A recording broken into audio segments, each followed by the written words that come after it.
Live from the Silver Dome in Pontiac, Michigan, an NFC Central matchup. The Tampa Bay Buccaneers against the red-hot Detroit Lions, winners of their last 3 in a row.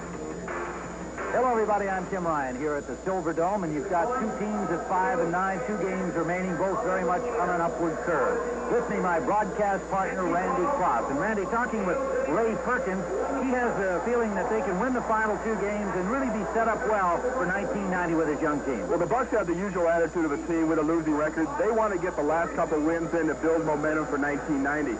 Very key for them as their quarterback. Vinny Testaverde has proved that he can put good stats up now, but he's yet to prove that he can win on a consistent level. And winning this game, according to Coach Perkins, depends on stopping Barry Sanders. He says you got to make the Lions pass the ball. He says Barry Sanders won't get 100 yards on us. A bold prediction by Ray Perkins. He's been getting 100 yards on most teams this season. Now, for Wayne Fontes and his Lions, a very upbeat streak of 3 wins in a row, 2 games to go, and they have good feelings about the final game. This whole area is really enthused about the Detroit Lions. To Detroit, this is their conference championship game. Next week is their Super Bowl. Something to look for when Tampa has the ball. Strong safety Benny Blades said to us, I know Vinny pretty good. I think William White, the other safety, and I can fool Vinny into throwing the ball into coverage. Look for some interception by the Detroit defensive backfield. All right, Randy. Well, it is 2 degrees outside in Michigan. You saw in the NFL today some cold temperatures elsewhere in the Midwest today. Inside football here, though, so whatever home field advantage these hardy Michiganers might have had, they gave up to the Southerners from Tampa by playing this game indoors. Kicking off for Tampa Bay will be John Carney. He had been in their camp, had a good preseason out of Notre Dame, signed Wednesday when Ray Perkins, just continuing to be unhappy with the kickoff of Igwebuike, decided he wanted some more length, and it'll be Mel Gray returning for Detroit. Leading the conference in kickoff returns. For Carney, an opportunity to prove himself here and insert himself into a competition. 2 place kickers in the lineup. Donald Igwebuike will kick the field goals today, but he has had only 26% of his kickoffs into the end zone this year, 17 out of 65. In the past 4 weeks, only 1 of 19 kickoffs reached the end zone. That's number 3, John Carney, getting a chance today. A line drive shot from Carney bounces into the end zone. Gray will bring it out.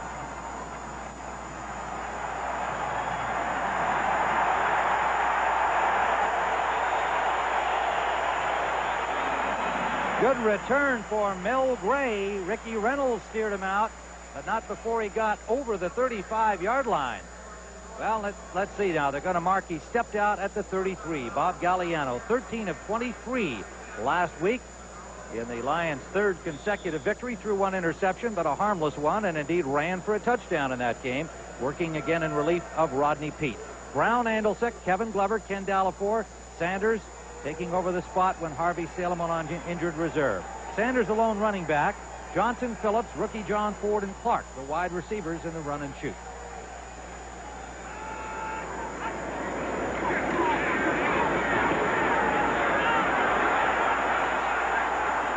Galliano flushed, winds up with about a 5-yard gain. It'll leave 2nd and 5 for Detroit. Defensively, the Buccaneers, Reuben Davis and Robert Goff on the ends. Sean Lee for the injured Kurt Jarvis, who went on injured reserve after a knee injury last week. Murphy, Marv, Randall, and Moss, they have been an outstanding linebacking core all season long. Ray Perkins saying Murphy and Moss should be Pro Bowlers this year. Reynolds and Jones on the corner. Hamilton and Robinson, a very good pair of safeties. Futrell and Elder come in on the passing downs, and we'll probably see a lot of that against the run and shoot. 2nd and a long 5, close to 6. Barry Sanders doing his thing for a 1st down to midfield. Ricky Reynolds forced him out. Randy Cross, as usual, it didn't look like there was a lot of room for Barry Sanders. Suddenly a 13-yard gain. Exactly, Tim. Steve McMichael from the Bears told us last week that Detroit doesn't have any real runs. Most of their runs are draws.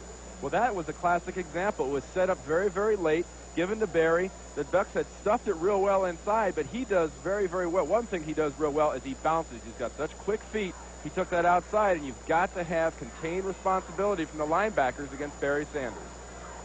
So Detroit at midfield here on the opening series.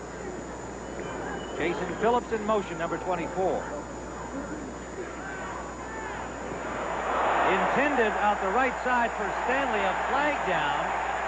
And there may be interference called against the Buccaneers, probably Donnie Elder, number 40.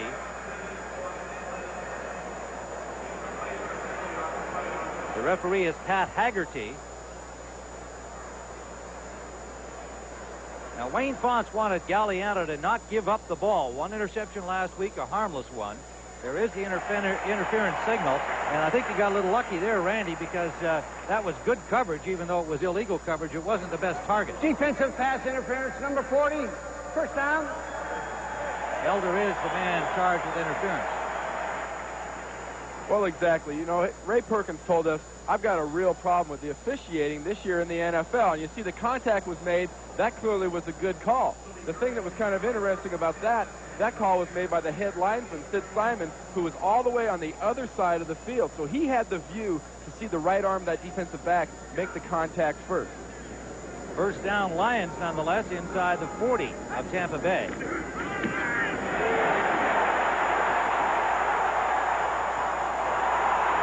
Look out, Sanders.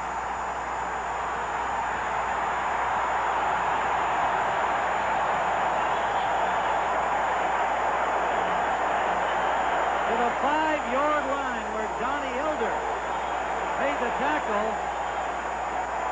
The toughest shot he took before that was from his own man. Exactly. That's a play we saw against Chicago Bears last week with Delafour comes out and pulls, and they ran it last week as a quick trap inside.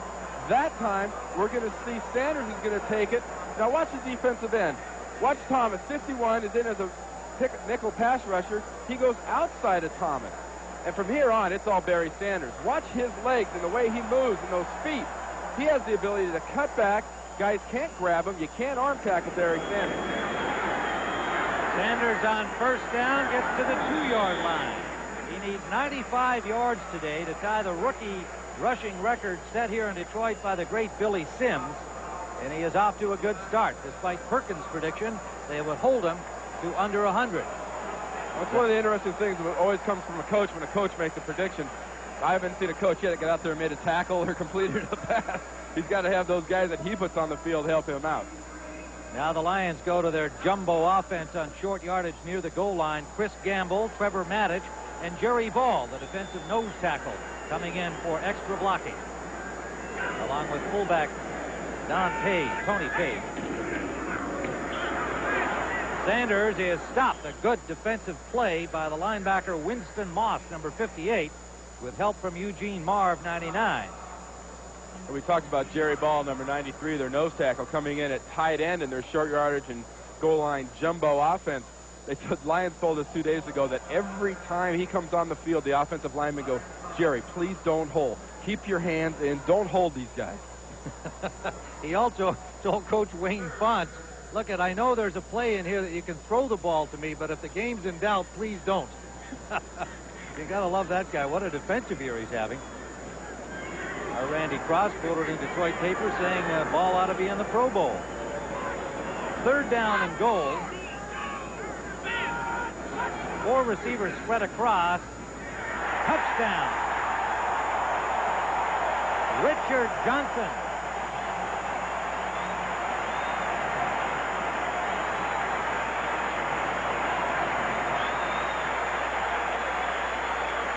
Richard Johnson, 59 catches coming into the game. A free agent, led the USFL in receiving back in 84 and 85. Miles Davis gave him a shot here, and he has been doing the job. Eddie Murray will attempt the point after. An impressive opening drive for the Detroit Lions, with help from an interference penalty and a 34-yard run by Sanders. It is good.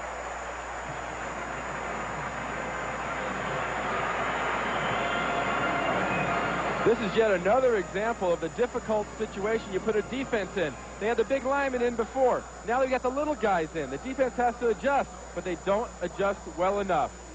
Johnson sits down right in the hole. He's right where the guy is supposed to be. Touchdown.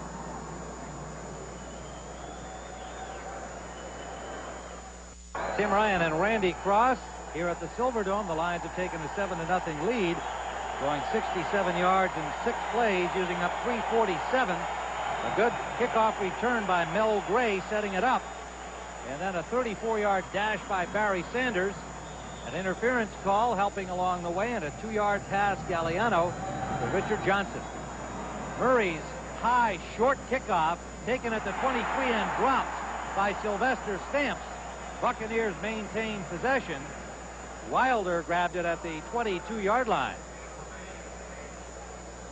So the Bucs with their first offensive opportunity. Vinny Testaverde set a team record in completions last week in a losing cause against Houston. 31 of 48 passes. They have become an aerial team. Gruber, McHale, Randy Grimes, Mark Cooper, the starter at right guard today. Rob Taylor at right tackle, and Ron Hall, the tight end. Tate and Wilder, the running backs. Mark Carrier with 76 catches coming into the game. A Pro Bowl hope for him. A little swing out to Lars Tate, and Tate bashes his way for about 8 yards to the 28-yard line, where Dennis Gibson, the linebacker, number 98, stops him. Tate, number 34, the second-year man from Georgia. Eric Williams with Jerry Ball on the nose, Kevin Brooks on the right end. Toby Caston comes in on passing downs. And another solid linebacking core like Tampa Bay's. Williams, Spielman, Gibson, and Michael Kofer. Kofer and Gibson both with injury problems, but playing. Terry Taylor, bothered by a hamstring, starting again today at left corner. He lasted through the first period against Chicago last week and had to come out. Tate. Good running by Lars Tate. First down for Tampa Bay out to the 37, maybe 38-yard line. Charlie Sanders, the tight end receivers coach for the Detroit Lions, Tim, told me before the game, we're a little concerned about our players. Although Detroit's come out and drove the ball the length of the field and made a touchdown, Charlie Sanders and the coaching staff is very concerned with their intensity level. Are they taking the Tampa Bay Bucs just a little too lightly? Well, you see Cincinnati on top of Houston early, and Green Bay a touchdown up over Chicago at Soldier Field. Keith Woodside going 68 yards for the score. Out of the backfield, James Wilder, good for about 4. Wilder had a crucial fumble last week against Houston. His first fumble of the season, and a costly one for a guy who's done so much for this Tampa Bay team. A bit of bad luck a week ago. Gibson and Spielman on the stop. Well, this Tampa team's been a little bit snake bitten. Ray Perkins was saying, look how many games we've lost by 1 point. Heck, they lost 3 in a row by 1 point, which is an NFL record. He says our record is nowhere an indication of how good this team really is. Second down and 6.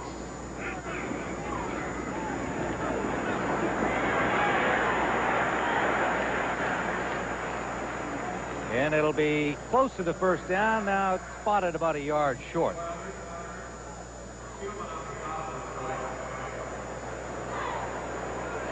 So that'll leave third down and a long yard for the Bucs at the 46-yard line in Tampa Bay territory.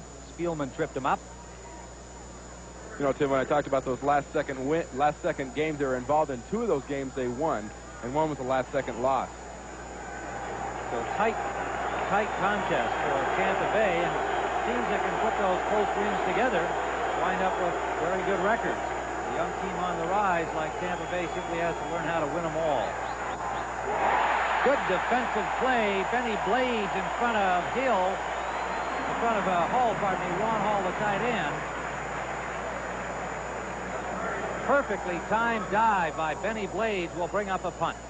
Well, Benny Blades told us yesterday he thought Hall was the receiver he had to be the most concerned with, that Hall was their main weapon for first downs, and I think Blades got away with a little pass interference there, to be honest with you, because he was all over Hall when the ball got there. Chris Moore comes in to punt. Rookie from Alabama, with Walter Stanley waiting for it at the 11-yard line of Detroit.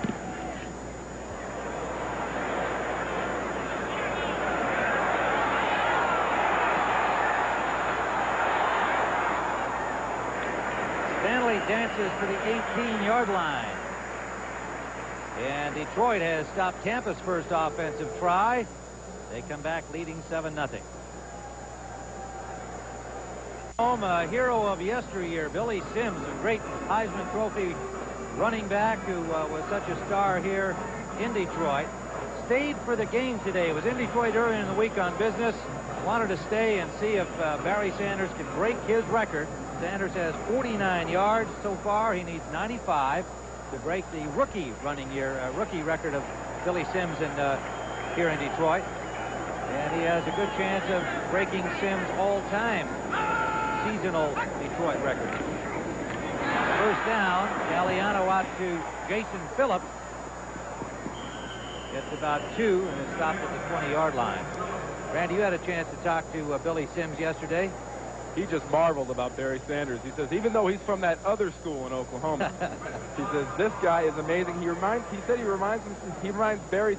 Billy Sims a lot of himself. You know, Billy's a much bigger guy. Billy was 6'6", but Barry and he had the same thing. Their lower body strength was really the pillar of their game. Billy Sims is in excellent physical shape. He looks like he could still suit up for them. Second down, 8. Lions just outside their own 20. Galliano for Phillips, and that is incomplete. Mark Robinson and Phillips complaining about interference, and I think you pointed out the interference call against Tampa the last series was not such a good one. Here's one they got away with, so they're even now.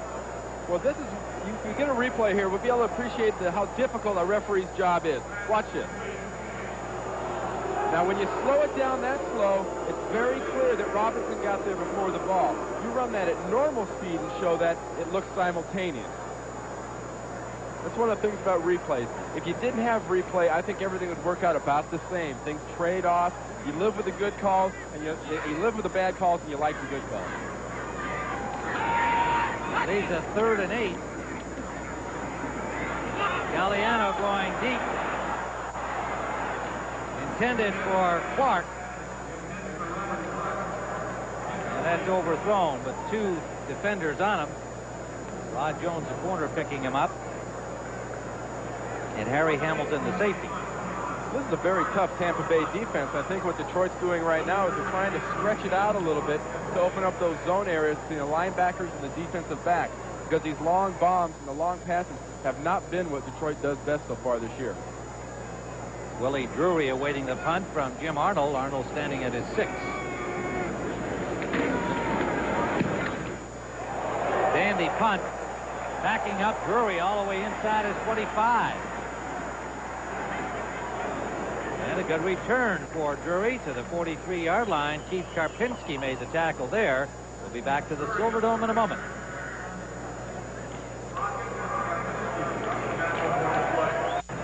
Back here in the Silverdome with Detroit leading 7-0. Randy Cross and Tim Ryan. And we alluded earlier to these one-point games, these close shaves that Tampa has had so far this season. 3 of those games being lost, 2 games being wins, 1 being a loss, and last week by 3 points, another loss to Houston. First down, and a loose ball recovered by the Buccaneers. Ron Hall, the tight end, alertly diving in there. Exchange problem between Grimes and Testaverde, and a loss on the play of nearly a yard. Leaves 2nd and 11. Well, that can be a danger anytime when a center gets very, very concerned of having a nose guard like Jerry Ball right on him. You see how close number 93 Ball is, and he's moving before the snap. Grimes sees him move, and then he snaps the ball, but by then Vinny is backed away, and the quarterback's not even there. 3 wide receivers now. Carrier, Drury, and Bruce Hill on 2nd down. Well, the sideline picked off. Jerry Holmes.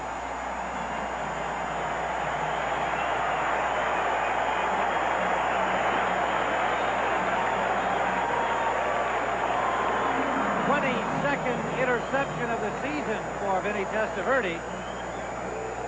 Lions ball at midfield. Now watch Vinny's eyes. Watch the quarterback's eyes. He's looking that way the whole way, throws it out here, and Holmes gets a good break on the ball and just dives in front and makes a good catch for an interception. Carrier, the intended receiver, but Holmes had it all away. So the Lions with a turnover and a first down right at the 50-yard line.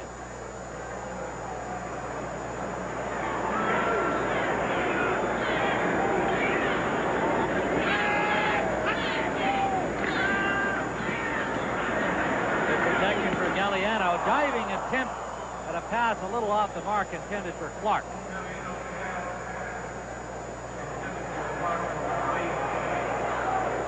And a flag down back in the offensive backfield. Pat Haggerty, the referee, will sort that out. It's going to be against the Lions, who are backing up, likely a holding call. It looked to be Dallafor, number 67, going against Kevin Murphy, 59. Holding, number 64. Offense, still first down.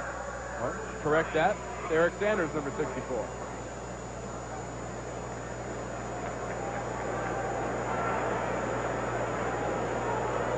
Way at the top of the screen, we see 64 Sanders going against number 79, sorry, Davis, and you see him ride him to the ground right there, and the referee's right on top of it. Anytime the hands get outside the plane of the body, it's going to happen every time. The ref will flag that. So it's 1st and 20 now for the Lions from the 40-yard line of Detroit. Galliano rolling left, comes back to the right side to Richard Johnson. Ricky Reynolds stopped him after a gain of 5. It'll leave 2nd and 15. Bears have come back to tie Green Bay. Big one for Minnesota today. They're scoreless against Cleveland, and Cincinnati continuing to lead Houston. Pittsburgh still alive. And likewise Miami. They're on top of Indianapolis. Well, if Green Bay has any hope of staying in the playoff chase, they have got to win that game today. A loss completely eliminates them. 2nd and 15.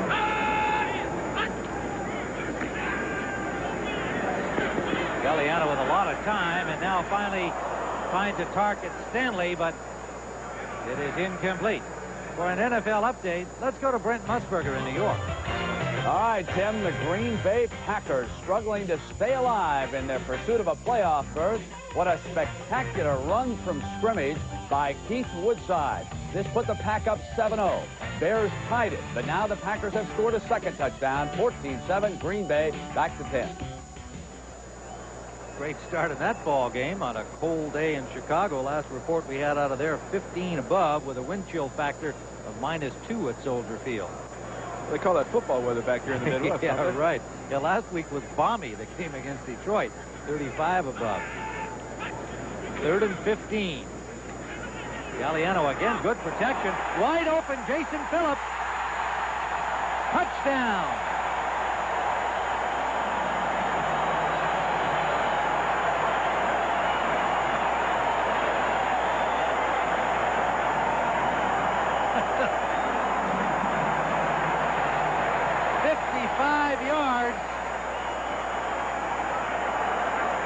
Galliano, who was learning to become a fireman a year ago after being with 4 teams in the NFL and not sticking with any of them. Signed a free agent contract, backed up Rodney Peete, got a chance to play against Cleveland on Thanksgiving Day, and he is having some fun. First NFL touchdown for young Jason Phillips out of the University of Houston. Murray with the point after. And the Lions jump into a 14-0 lead. Buck safety Mark Robinson told us yesterday, you've got to be very careful with these slot receivers. They get dumped out on the sideline about 20 yards downfield, and you tend to lose them. Sometimes you drop coverage. Well, look what happened. There's nobody around him. The nearest guy to Phillips right there is up in the stands selling Coke. So the hometown Lions with a 14-0 lead in the first quarter. 14-0. Murray, another short kickoff. Donnie Elder inside the 20. It's out to about the 28-yard line. Those short kicks are intentional. They want to do that. Frank Ganser, special teams coach, feels they get better elevation, and it increases the chances of coverage getting within 7 to 10 yards when the guy catches the ball. Here we have another shot at the touchdown, and Phillips went in motion. What happened was all the receivers on that side, there were 3 of them. There was Johnson, there was Clark, there was Phillips. They all crossed each other, and when they crossed each other, someone obviously dropped coverage and left Phillips completely wide open. So Tampa Bay will start first down from their 27-yard line. Lars Tate gets about 2. is met by the linebacker Spielman to make it Stamps, the ball carrier, 24, not 34. Well, at the Silver Dome, where everything is comfortable inside, outside it is -2 here in the Detroit, Michigan area. And the Detroit Lions have jumped into a 14-0 lead. And what we've seen so far is the Detroit defense has played fairly well, and the Detroit offense with the run and shoot that is really executing to perfection. They're getting the ball to the wide receivers, and Tampa's so concerned with Barry Sanders in opening up the passing game for the Lions. And an interception by Jerry Holmes on Vinny Testaverde, leading to the Lions' second score. Testaverde in difficulty.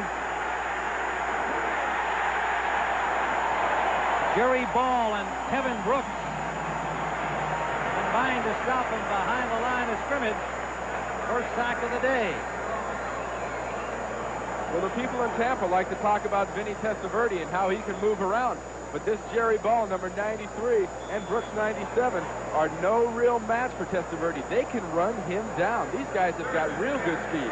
Watch Ball in the middle, 93. First one guy hits, then two guys hit him.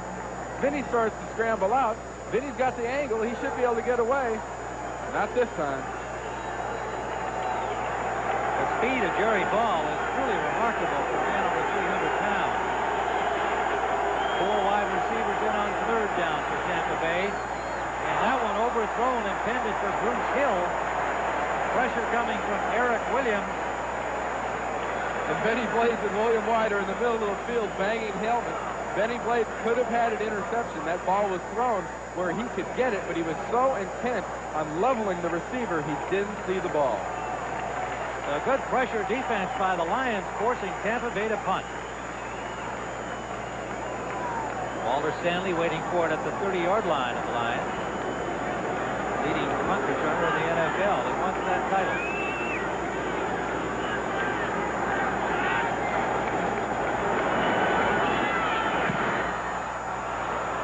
Moore's punt comes down at the 35-yard line.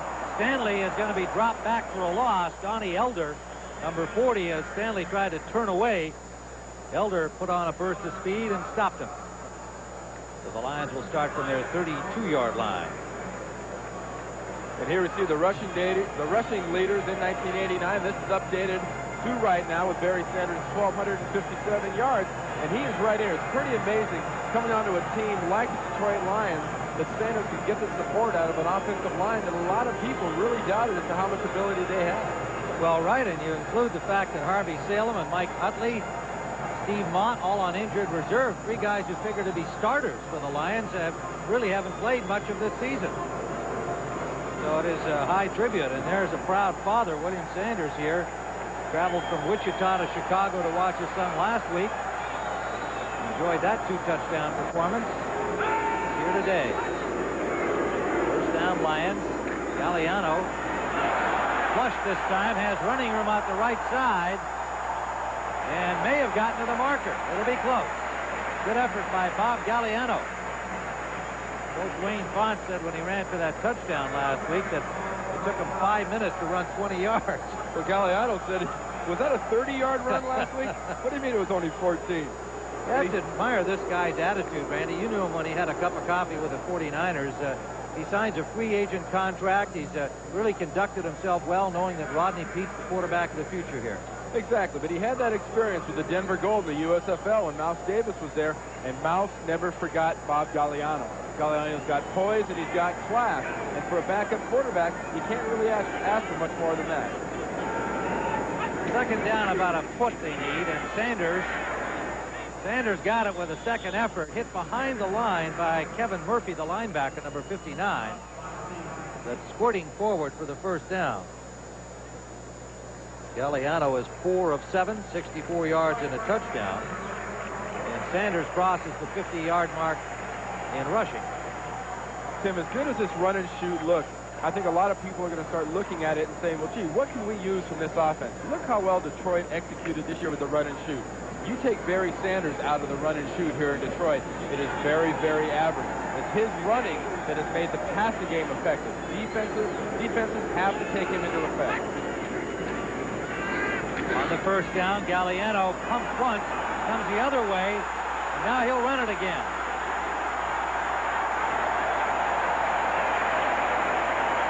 To the 37-yard line of Tampa Bay. Galloping Galliano. Not known as a speedy quarterback. Twice now flushed and turned them into first down. 19 yards on this one. The biggest problem here is Tampa is really getting no effective quick pressure on the quarterback, which is very key in the run and shoot. Galliano gives him a few pump fakes. Everybody drops off. I mean, Bob spent a few years behind Joe Montana watching him and the ability to move around and when do you run and when do you get out of bounds. But the two will never be confused as far as foot speed goes. 32 yards on 3 rushes for Galliano.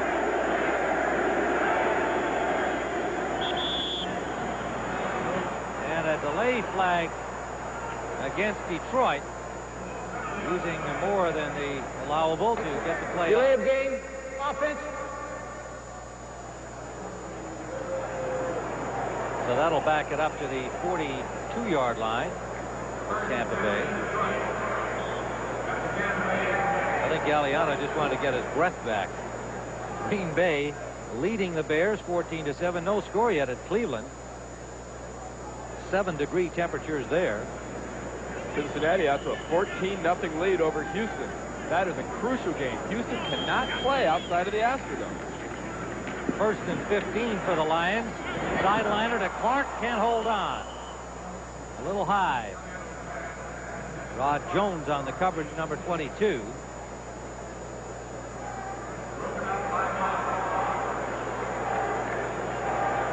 Houston can clinch a division title by beating Cincinnati today, and as Randy just said, they're trailing at the moment.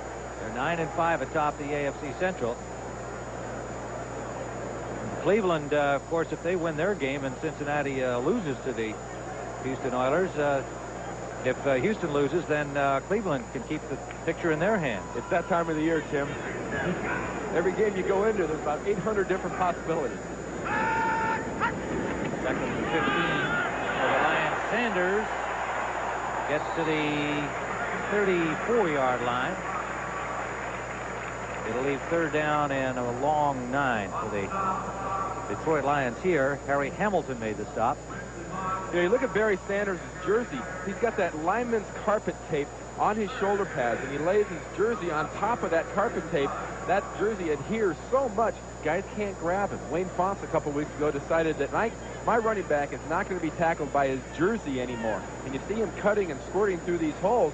No one yet in the last 2 or 3 weeks has been able to bring him down by his shirt. You've only got 4 inches of shirt you can grab on the sleeve.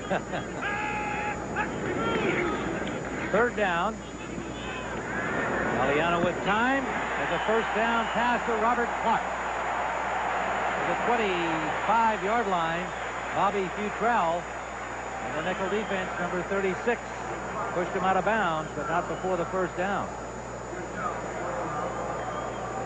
In the run and shoot, the pass drops are not that deep. Look at this. It's a 5-step drop, and nobody's in Galliano's face. He sees his man come open, drills it over there. Good job by Detroit. Poor job on defense by the Tampa Bay Bucks.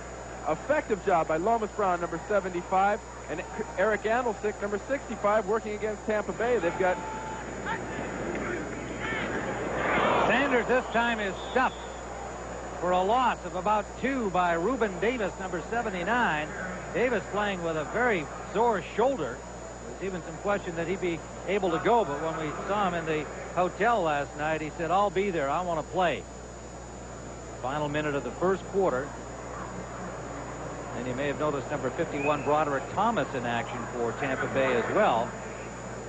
He's been getting more time as a pass rusher. And it's been all Detroit so far. 164 yards to 24. 2nd down and 12.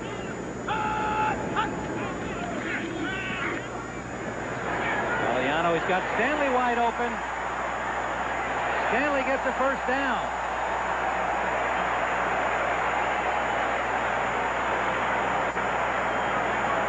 Futrell made the stop as time winds out in this 1st quarter at the Silverdome.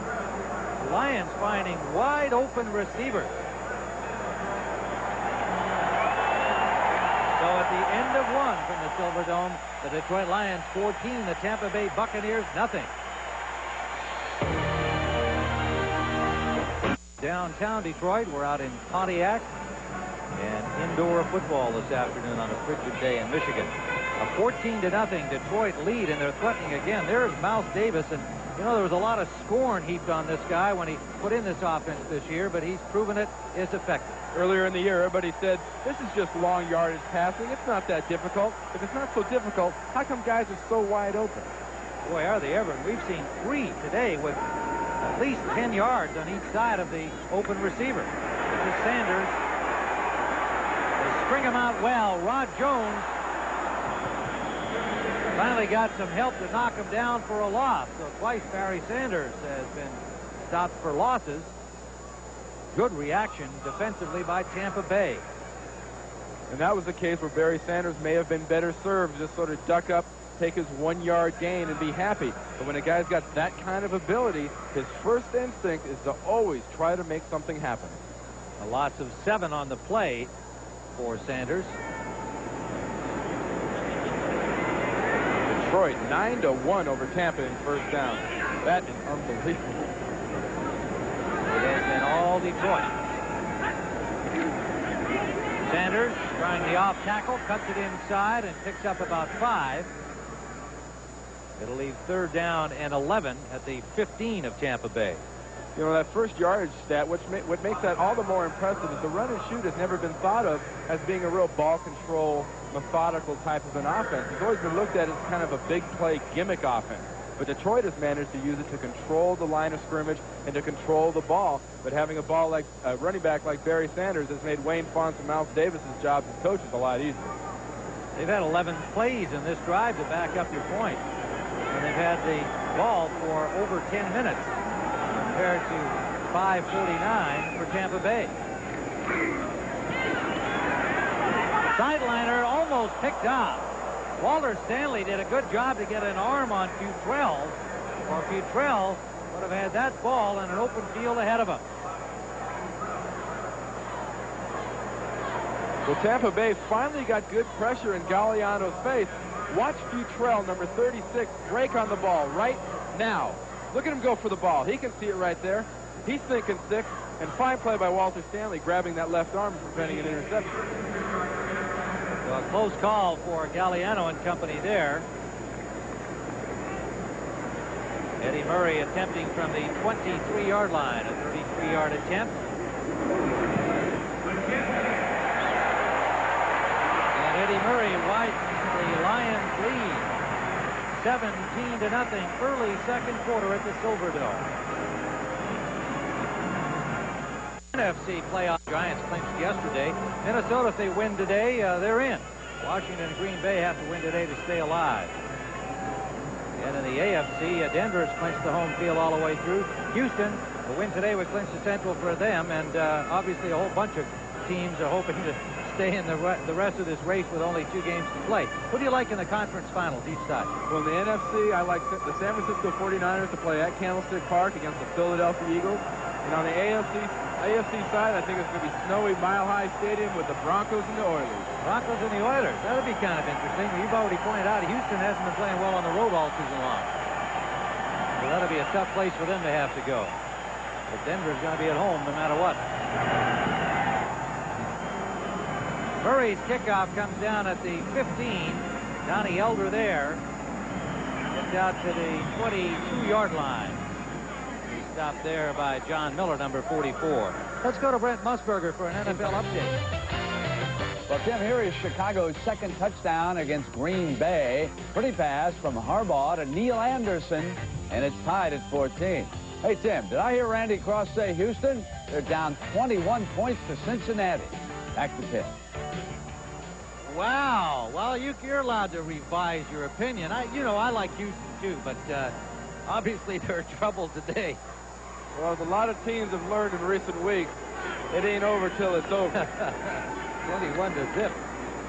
On first down, William Howard, number 43, the second year back out of Tennessee, gets about a yard.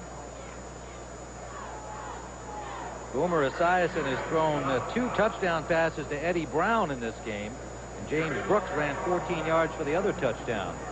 First quarter. So the Oilers will have to get something going to get down at Cincinnati. I wouldn't want to be 21-0 down to them anytime, but outdoors at Cincinnati, wow.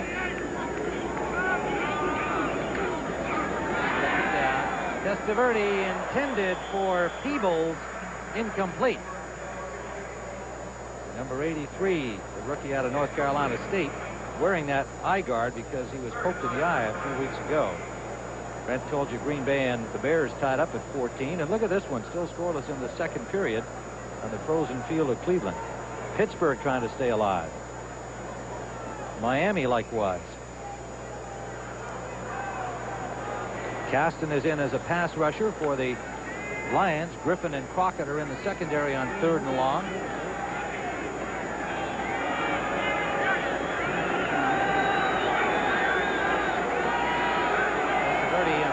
Short shotgun situation. Pressure from Ball forces him out. He can make the yardage and does. Tampa Bay first down on the scramble by Testaverde out to the 44-yard line. So rather than the arm of the former Heisman Trophy winning quarterback, it's the run of Vinny that gets him up close to midfield. Well, that's the kind of play, along with the arm he had in college, that made him a Heisman Trophy winner. People were so impressed by his leadership, his ability to read defenses, get out there, make a run if he has to. Ray Perkins happy with the rate of progress by Testaverde this year, and feels that next year, as he described it, he should be a polished performer. First down. It'll flip out to James Wilder, who gets about 2. Dennis Gibson stops him there. Terry Taylor tripped him up.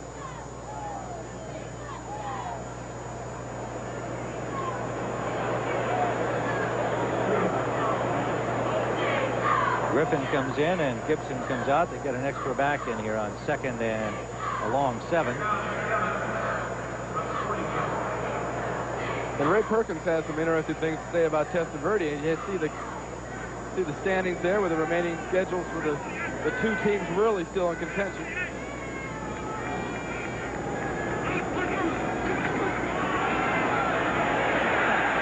Testaverde is going to be dropped right at the line of scrimmage by Mike Cofer, number 55. Perkins had some interesting things to say about this guy, too. Oh, exactly. He said without the injuries that he's had this year, he believes Mike Cofer is every bit as good as Lawrence Taylor of the New York Giants. He likes his size and his speed. 6'5", 240-pounder.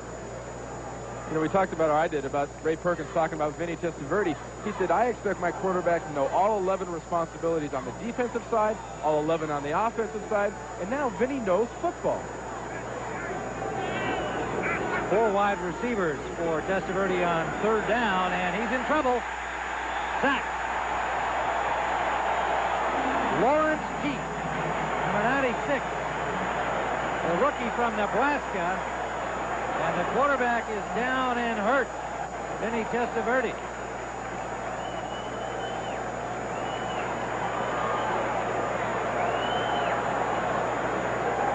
Well, Vinny was trying to get away just as Pete, number 96, grabbed him down around the lower body and dragged him down. And you'll see the reason why Vinny Testaverde couldn't get this ball off. He doesn't have a chance really to go to too many receivers. The pass rush gets to him, and his leg, you see his foot get caught right underneath Pete's left hip right there. He gets pinned to the turf. Well, as Buccaneer fans know, their only other quarterback is the veteran 39-year-old Joe Ferguson. And there is Ferguson, and he will likely be in action here because they're helping Testaverde off. It is 4th down, so Moore will come in to punt on the next play. And Joe Ferguson just turned 40 this week for the Tampa Bay Bucs. And according to the Tampa Bay coaches, it's pretty much up to him. They believe he's got another year or so left at 40 years old in the NFL. Ferguson will get warmed up. Testaverde 4 of 7 at this point for just 18 yards and an interception that led to the second Detroit score. Chris Moore hits it from the 26-yard line. Good kick drives Stanley back to the 15.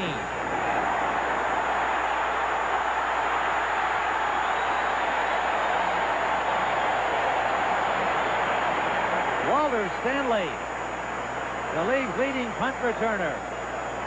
Fine return out to the 42-yard line. Pete Najarian stopped him. Chris Moore hit the perfect punt for Walter Stanley. It's a long punt, but it was low and it got there real fast, and the coverage didn't have a chance to get down in time. And Walter Stanley gets some good blocks from his punt return team and gets the ball down there. That's why he's leading the NFC in punt return. Randy Cross at the Silverdome. Another look at the injury to Vinny Testaverde here. Watch that left foot.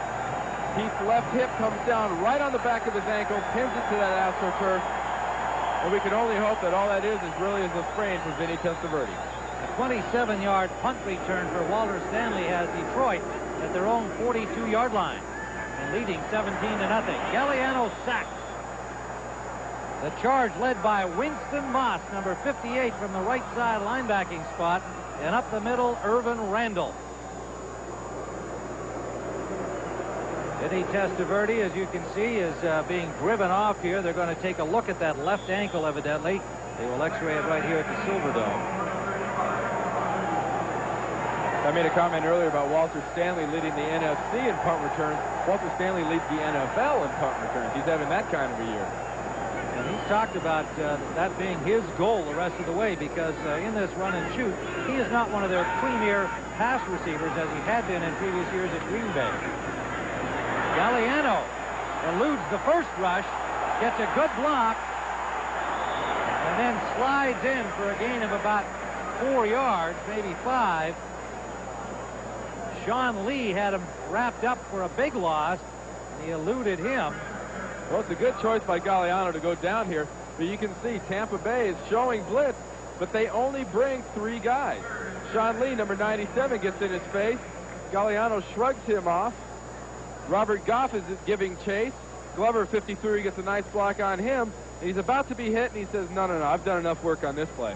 Well, and he's done good work through the first quarter and then some. 2 touchdown passes for Galliano, 17-0 lead. Third down, about 15. Flip to Sanders. Sanders picks up about 8 yards, but it will still leave a 4th down for Detroit. Winston Moss and Kevin Murphy combining to stop Sanders, and Mark Robinson getting into it as well. They have to have more than one man around Barry Sanders to stop him. One thing that's been overlooked, I believe, this year is giving Detroit the credit they're due on special teams. For the last 5 years, they have ranked right at the top of the league in special teams. They take a lot of pride in it, and special teams coach Frank Gans is, without a doubt, I think, the leader in that field. Willie Drury awaiting Arnold's punt. High arcing punt for Arnold. May stay out. It does. Down at the 4-yard line. And apparently it rolled into the end zone and will be a touchback. There's the signal. John Miller, number 44, just was unable to get possession of the ball. Evidently crossed over the plane of that goal line. It'll be a touchback. He's arguing the point. This is a case of enthusiasm and intensity getting in your way. What we didn't see was he had the ball about on the 3-yard line, and then he dropped it as he was trying to stop. When the ball continued, it gets there, and if the guy steps on the line, it's going to be called a touchback. The Bucks have it on the 20. 8:04 to go, second quarter. Joe Ferguson, the quarterback now for the injured Vinny Testaverde. He is 16 of 31 passing in his rare appearances so far this season. On first down, William Howard met at the line of scrimmage at maybe a half a yard.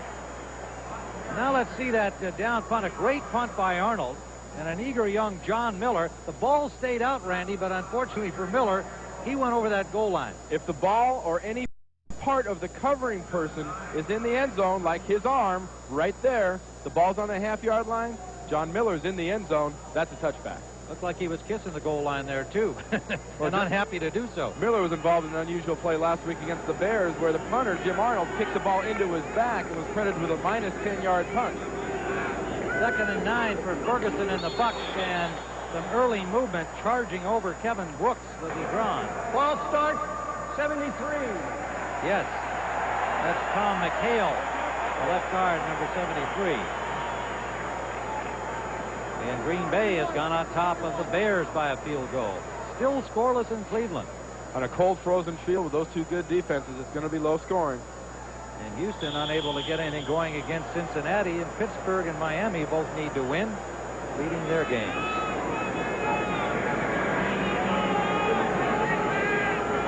Second down, about 14 for the Bucks. This is the down Detroit takes chances. Tampa could take advantage of a blitz.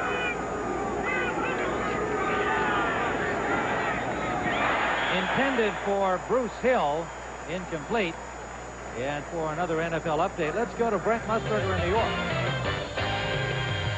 Great rivalry anyway, Randy, no matter what the records of the teams are, but to have something at stake for the Pack after a long dry spell in Green Bay, that's a thriller in Soldier Field today. Well, the roles are reversed, and I'm sure the Bears would like nothing more than knock the Packers out of the playoffs. Ferguson for Wilder out of the backfield, breaks one tackle and picks up about 6, but it'll be 4th down. Jimmy Williams and Jerry Holmes containing Wilder. It's going to be very important with Ferguson at quarterback for Tampa Bay to be more effective on 1st down. Joe doesn't have the experience of playing this year yet. He's not comfortable being in there and playing. They can't afford to get him in the long yardage situation. The running game must start working and take the pressure off of the quarterback. Moore standing at the 7-yard line and Stanley at the 35.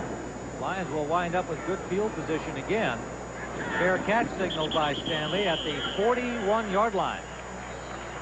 And a little pushing and shoving going on the field as we will be back with Detroit on top.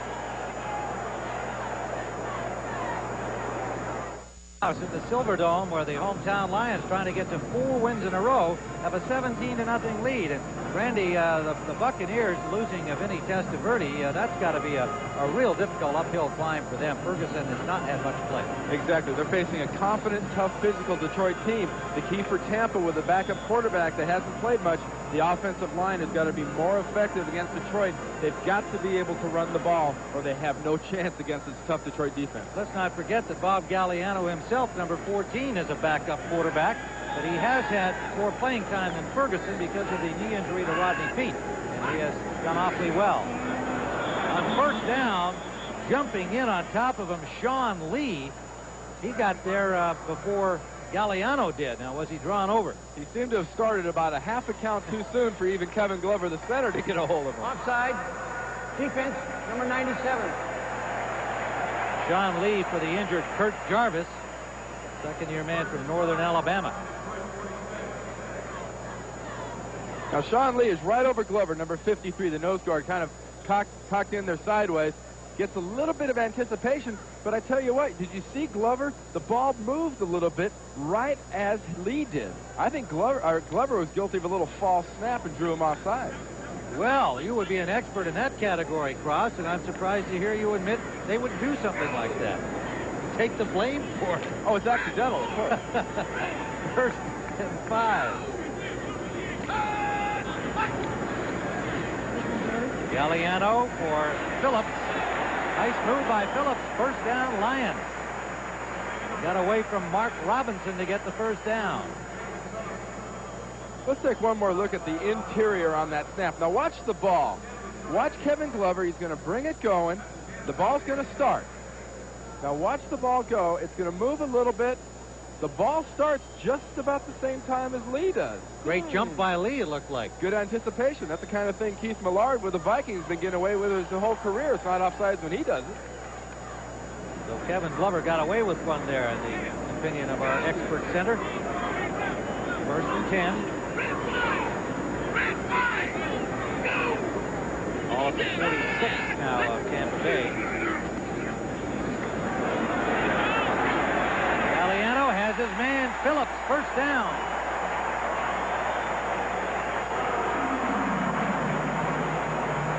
Winston Moss, the linebacker, made the tackle.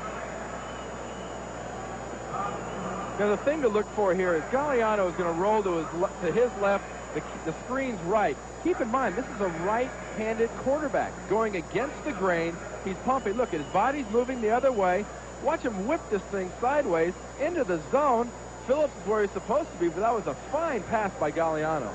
19-yard gain. Phillips, 4 catches for 84 yards so far. Sanders, a gain of 4 on the play. Ray Perkins said they've got to stop Sanders. They plan to do that. And credit to the Lions, they have thrown the ball more as a result of the defense by Tampa Bay, and they have thrown it effectively. Galliano, 7 of 12, 97 yards. Well, Tampa Bay has been throwing the closest thing to a base defense the Lions have seen in several weeks. They're trying to play on first down their basic 3-4. Second down at 6. Lions moving into scoring position again. For Robert Clark, incomplete, just off the fingertips of number 82. Harry Hamilton on the coverage. And Hamilton thought he had a better shot at it than Clark, but it's incomplete. Well, anytime you see the ball thrown in that part of the field and the quarterback leads the receiver, there's always the thought that has to go through that receiver's mind, where is that defensive back? I'm concentrating on the ball, but where is that safety? And sometimes you don't see the arms quite stretch out as far as they should. That's referred to as alligator arms. Well, Hamilton and Robinson, both very tough hitters in the secondary of the Buccaneers. 3rd and 6. Galliano kicks for Sanders. Made the marker. First down. Moss and Donnie Elder both got a lick on him. Billy Sims is saying, how did he do that? How did he do that? He said, I used to do something like that, but I didn't do that. Now, Bob Galliano scored on this play last week against Chicago because they took the running back. This time, they choose the quarterback. He flips it to Barry Sanders.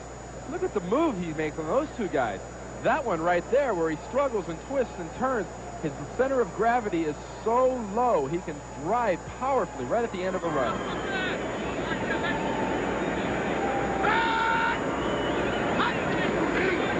Sanders again. Broke 2 tackles. Inside the 5.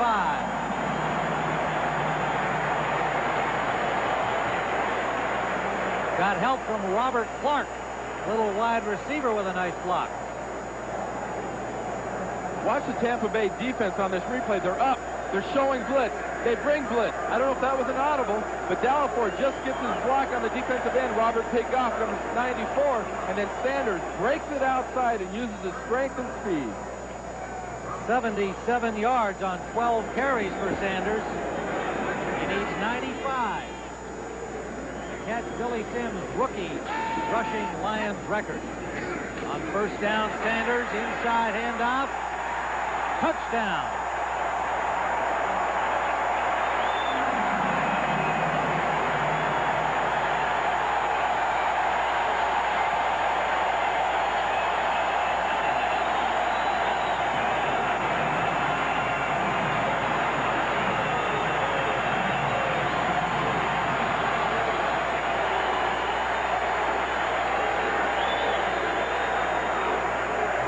Lions fans, I don't think quite believe Barry Sanders or this Lions team headed for a 4th consecutive win, barring quite a comeback by Tampa Bay without Testaverde.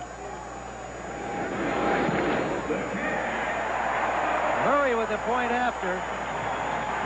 There may not be a full house here today, Randy Cross, but there are going to be a lot of full houses to watch this young man and the rest of this very exciting run-and-shoot team with a solid defense. Here we have the eyes of Barry Sanders on that touchdown run. He goes to his right. He's thinking touchdown right here. Now watch him when he gets about the 2. He gets lower and lower and drives in. Coach Wayne Font says this guy has had an entire highlight film full of great 3- to 4-yard runs. Now, the blocking is pretty good. Lomas Brown's getting a great block on Pig Goff, 94. But Barry Sanders is not to be denied. And just as he goes down, his left arm, where the ball was, comes in contact with the goal of the plane of the goal line, and it's 6 points. 4-yard touchdown run, 81 yards on 13 carries thus far. We still have 2:54 to go in the half. 24-0. Detroit lead. Wayne Font kept telling everybody who would listen that despite an 0-5 start, his team was a team on the rise, getting better every week. They've done just that. Ray Perkins now with Joe Ferguson as his quarterback apparently the rest of the way. We'll see what happens at halftime with Testaverde. It's possible that we could see Vinny back.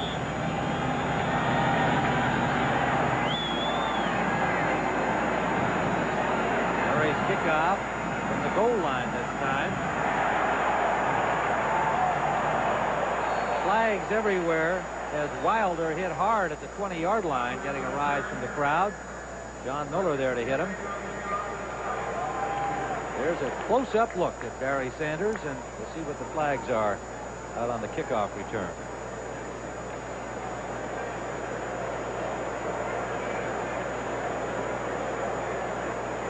Good word for Buccaneers fans. Testaverde x-rays have come back negative. No fracture of any kind. Sore ankle, and might return in the second half. He will have a long high mountain to climb. Down 24-0 at this point. Billy use the hands. Number 24.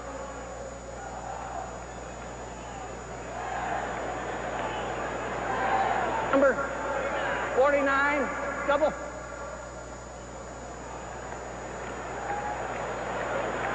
Well, we'll just go to first down, I guess, huh? They decided it was offsetting penalties, a penalty on each on that kickoff return. The dreaded offsetting penalty, and Pat Haggerty having some problems with his microphone. Double foul after change of possession, first down. That simplifies things. Double foul after change of possession, first down. Tampa Bay at their own 20. Ferguson, the quarterback, number 12.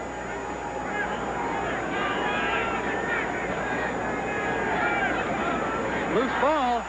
Lions have it. Dennis Gibson. Ferguson and Randy Grimes at center. Fumble the exchange.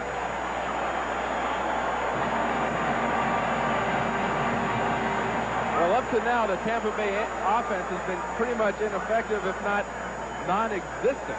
Now watch Grimes at center, snaps the ball to Ferguson, snaps it up a little short. The ball is right there. Ball could have fallen on it, but he couldn't see it. He's battling the center. Gibson had no trouble. He dove right on it. I think that battle was probably the reason for the fumble. Grimes seemed to come up awfully quickly, and of course he's got a new quarterback in there. Not Testaverde, the guy who's been snapping the ball to all season. First down. Lions. Tampa Bay 20.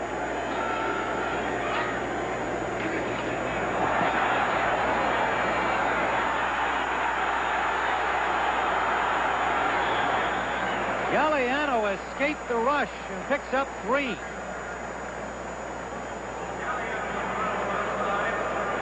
How bad has Tampa Bay's offense been this half?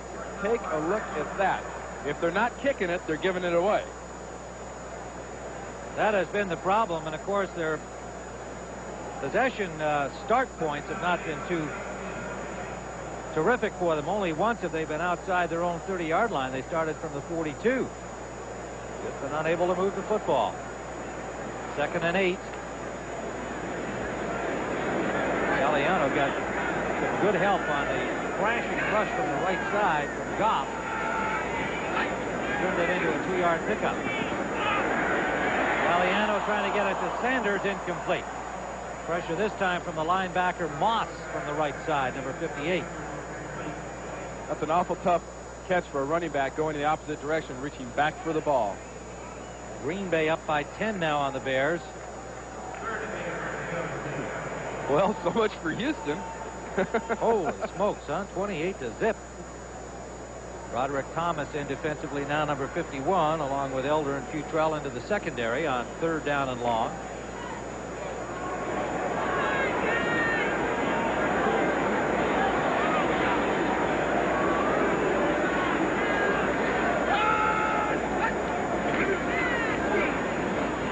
Robert Clark to the 2-yard line.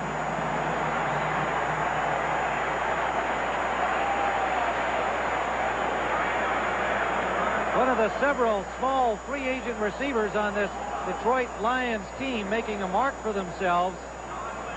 They took a lot of smirks early on, but they've been doing the job. We're at the 2-minute warning. Robert Clark, number 82, but watch the left guard, Eric Andelsick, number 65 on this play. He comes out and lays a nice block on 22, the cornerback Rod Jones. Set up this little quick screen to the receiver. It's the guard's responsibility to get out there in front. Now watch Glover, the center gets out there too. And then it's all Clark after that. It's a nice effort by him, but you get 2 of your offensive linemen down there blocking effectively. It's hard not to make a good run. Well executed play. Just outside the 1-yard line. 2 minutes to play first half. Lions can turn it into a rout. Barry Sanders. Good defensive pursuit, forcing him wide. When he cut it back in, Eugene Marv was waiting for him, along with number 54, Irvin Randall. That's the way you have to tackle Barry Sanders, is the way Eugene Marv put him down. There was no jersey grabbing involved. There was no tripping involved. He put both arms around him and put his helmet right in his side and rolled him to the dirt. 2nd and goal. They have the jumbo guys, as they call them, in there. Chris Gamble, Trevor Mattis, and Jerry Ball over from the defense. You see him, number 93, up on the left end. And now they send Mattis over there to make it stronger, left side. Sanders stopped again. Good effort by the Buccaneers. Winston Moss. And that ball came loose. Let's see who came up with it. Buccaneers say they have it.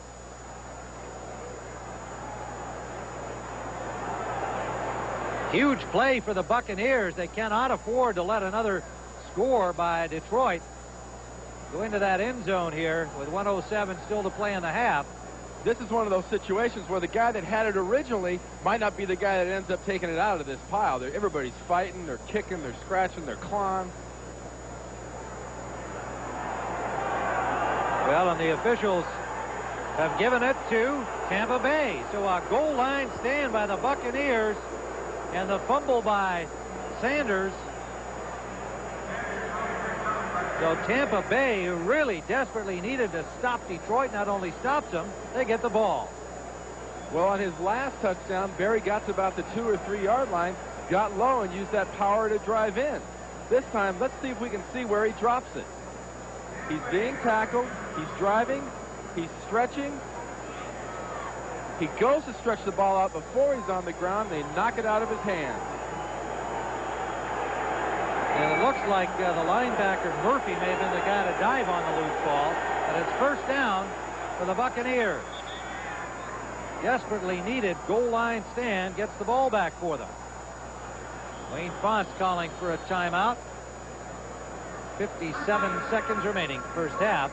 A 24-0 Detroit lead. Ryan with Randy Cross, 57 seconds to play. Mark Cooper is the injured player down for Tampa Bay there, right guard, number 71.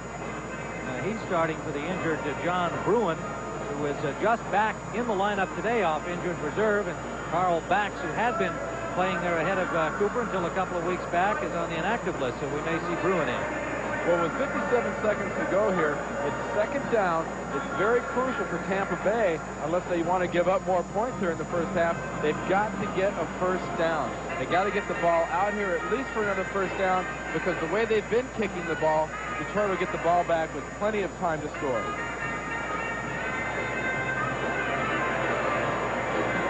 Let's watch that first down play by Tampa Bay. And there's Cooper, number 71, right at the right upright. Comes out for a block on Spielman, 54, and gets his leg twisted around there. His left leg his own man, Lee, is driven back onto his left leg. And I think one time of seeing a replay like that is enough. So Cooper joins Testaverde, leaving the game on a cart. And that'll bring John Bruin in, the second-year man from Tennessee, who had been the starter at the beginning of the season. And is just back off injured reserve. So Ray Perkins calls Bruin a future Pro Bowler, All-Pro kind of player. He really thinks this guy can play. Just because he hasn't been in action in recent weeks, they didn't start him today, but he's in there now by necessity. Ray Perkins got to hope that they can just get out of this here the way things stand and regroup for the second half. Lars Tate gets a couple. Tampa Bay has not been able to run the ball at all. It'll leave third down and about 7 after a pickup of 1. Well, coming up at halftime, Brent Nerve with all of the scores and highlights, and of course the playoff picture becoming a little bit more clear, but still a lot of clouds surrounding it with only one more week to go. And Dick Butkus has the story of Chicago's demise. Joe Ferguson, who used to play for this Detroit Lions team, now being asked to make things happen for their opponents today, the Buccaneers, with Vinny Testaverde down.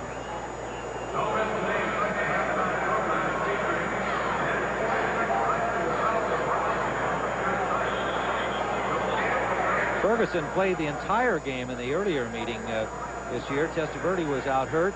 Barry Sanders didn't play in that game as he was injured with a hip pointer. And so Ferguson being called upon to take on the Lions here again today. And there's Sanders, who fumbled the ball with his effort to try and stick it over the plane of the goal line into the end zone. Bucks took it away. Third down. Bruce Hill in motion.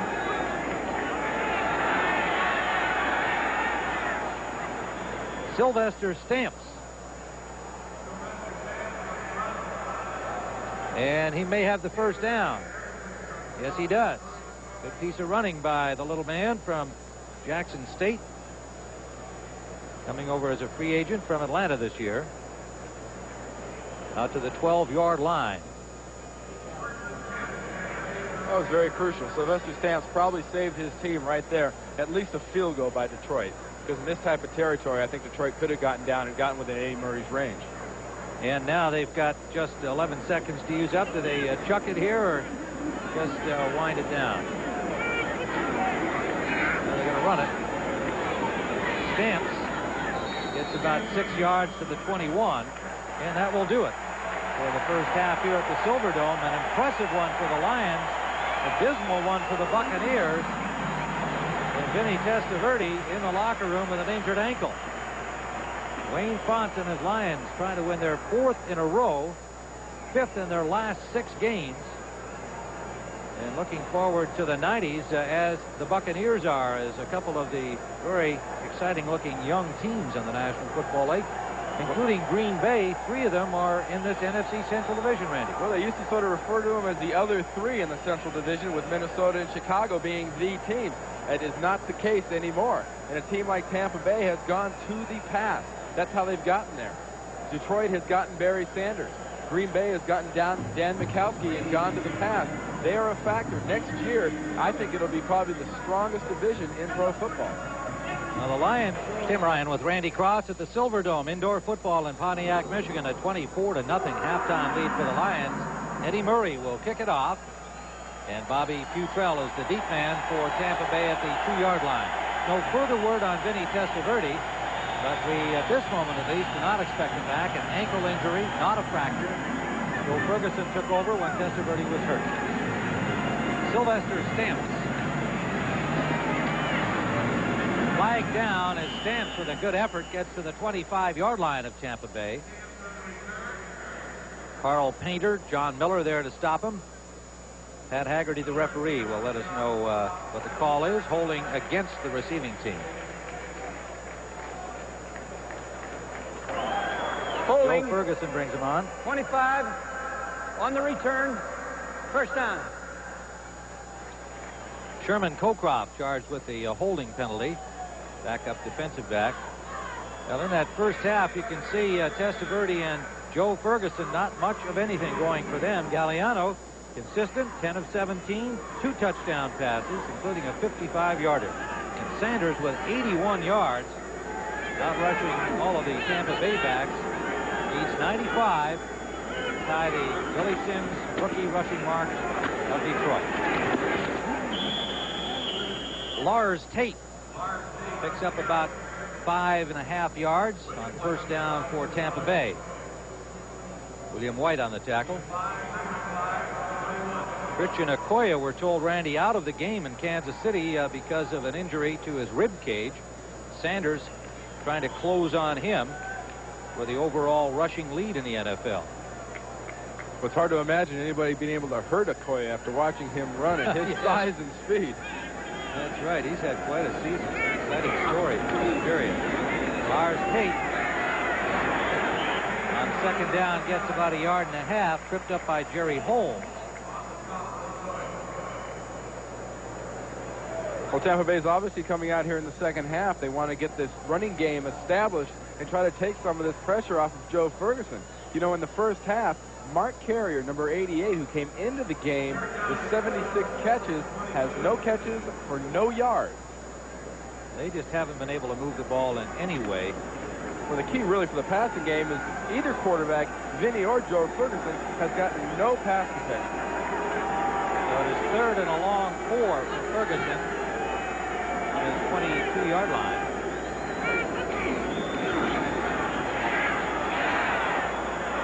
Good pass to Bruce Hill, but a flag down at the line of scrimmage. Holmes made the tackle. Hill got the first down yardage. Early indication is holding against Tampa Bay. The linemen for Detroit are getting off the ball so quick, the linemen for Tampa Bay have to hold. Holding 69, offense, still 3rd down. John Bruin, who's missed an awful lot of this season, gets one of his initial holding penalties of the 1989 campaign right there, working against Eric Williams. Green Bay by 10 at the half. Minnesota finally on the board. That game 3-0 over Cleveland, and Cincinnati just walloping Houston at home. Pittsburgh on top, and Miami now trailing Indianapolis by a point. And the latest word is that Testaverde will not return to this game, nor will Mark Cooper, the starting right guard. Ferguson, and incomplete. A little too far for Bruce Hill, the intended receiver, number 84. Joe Ferguson's last complete game was 9 weeks ago against Detroit, but he was in a ball game on the 12th of November for a couple of passes against Minnesota. So he is a rusty quarterback trying to come in and rejuvenate a team that is down 24-0 at the half. Well, that pass right there was not his fault. Bruce Hill, number 84, the ball was out there where he could have gotten it. We mentioned earlier about the alligator arms. He just was not willing to go get it. Moore's punt, a good one. Backing up Stanley to the 34. And good coverage by the Buccaneers. Donnie Elder made the tackle. A 50-yard punt for the rookie Moore. They'll be back. Here's on the Detroit Lions, and the home team with a 24-0 lead early in the second half. Well, the Houston Oilers would like to be playing in the House of Pain at the Astrodome today, but they're not. Here we have the House of Wayne. Suddenly Wayne Fonts really getting the credit from the fans for bringing this team back from an 0-5 start. And they've fallen in love with this guy and his exciting team. Trying to win 4 games in a row, 5 of their last 6. They're in command. Galliano for Richard Johnson. The ball was there, hit him on the shoulder pad, and then when Robinson arrived, number 30, that pop knocked it loose. Now, we've mentioned we're comfortable inside, of course, but it's warming up outside, too, all the way up to 5 above. Oh, boy. I didn't even know what wind chill was growing up in Southern California until I came to the NFL. 10 degrees below zero. Wind chill. We're in a real hurry to run out there. Well, to me, wind chill is when you stood in front of the freezer too long when it was open in your house. 2nd and 10.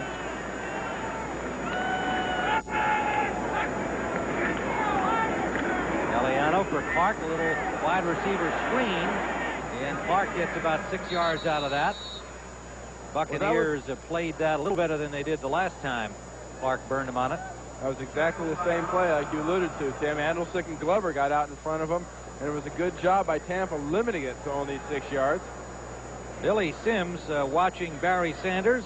Sanders at this point with 81 yards rushing, needing 95 today to catch Sims, and Sims wanted to be here. He's a big fan of this young man who wears the number that Sims wore with distinction here, number 20. He's 15 more yards to catch Billy Sims, who was one of Sanders' original idols.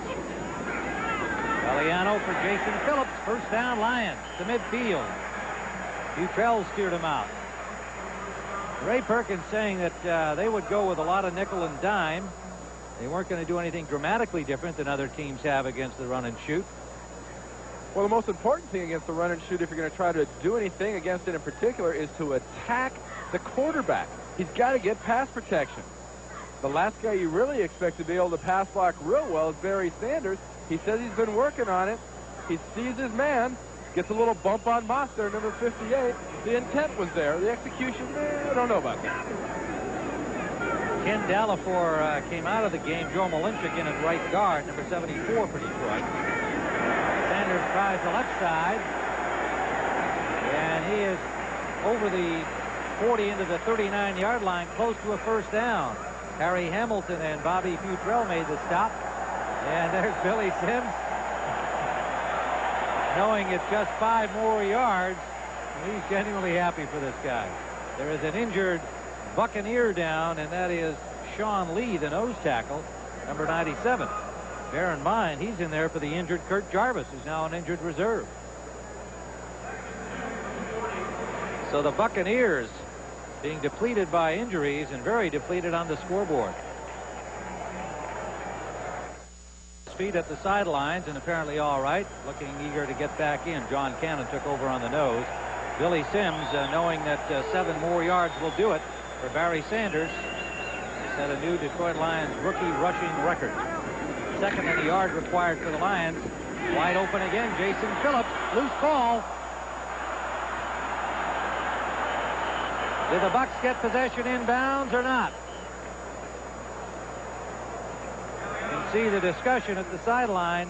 Didn't appear that Tampa Bay had a hold of that ball.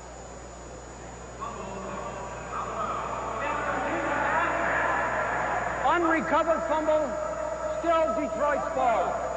So the Lions retained possession because the Buccaneers did not come up with possession of that ball after it was knocked loose from Phillips.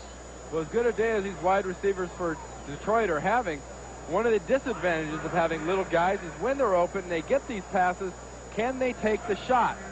Watch Futrell, just reaches in there, 36, and strips the ball away. Now it's a race to which one gets there first. Oh, it was a nice effort by Murphy, 59. Well, on the next play, Phillips makes another fine catch and is hit immediately and holds on. Harry Hamilton and Rod Jones put a good pop on him. Jason Phillips out of the University of Houston, 5'7", 168-pounder. But like these other small receivers of Detroit, has gotten better with every game. A bunch of free agents, a bunch of guys under 6 feet with the exception of the rookie John Ford, who got into the lineup off injured reserve last week.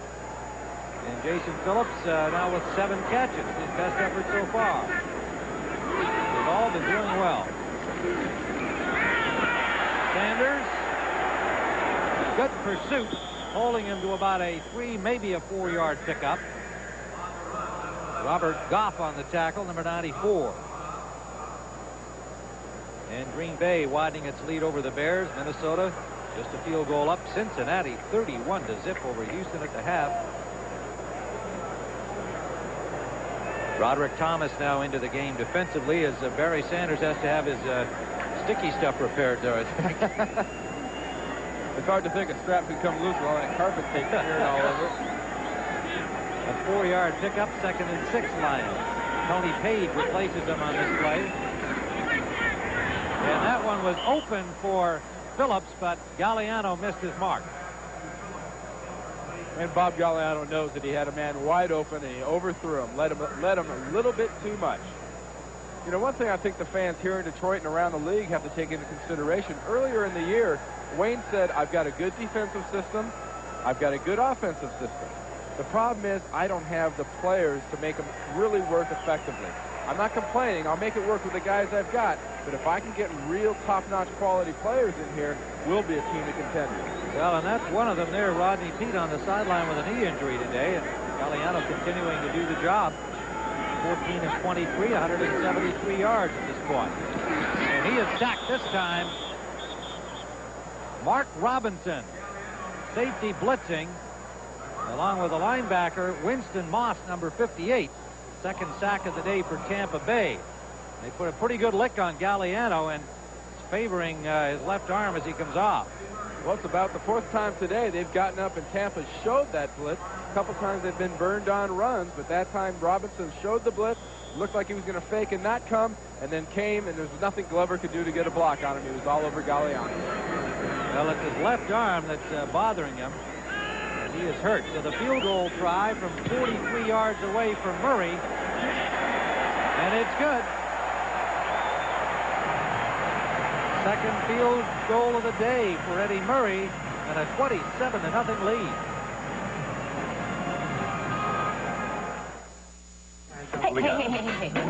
The Silverdome in Pontiac, Michigan, the Detroit Lions widen their lead on the second field goal of the day by Eddie Murray, a 43-yarder. He is now 17 of 18 on the season, and he'll kick it off for Detroit, leading comfortably, to say the least, 27-0. 9:09 to go, third quarter. Kickoff out of bounds at the 29-yard line. Murray not happy with that.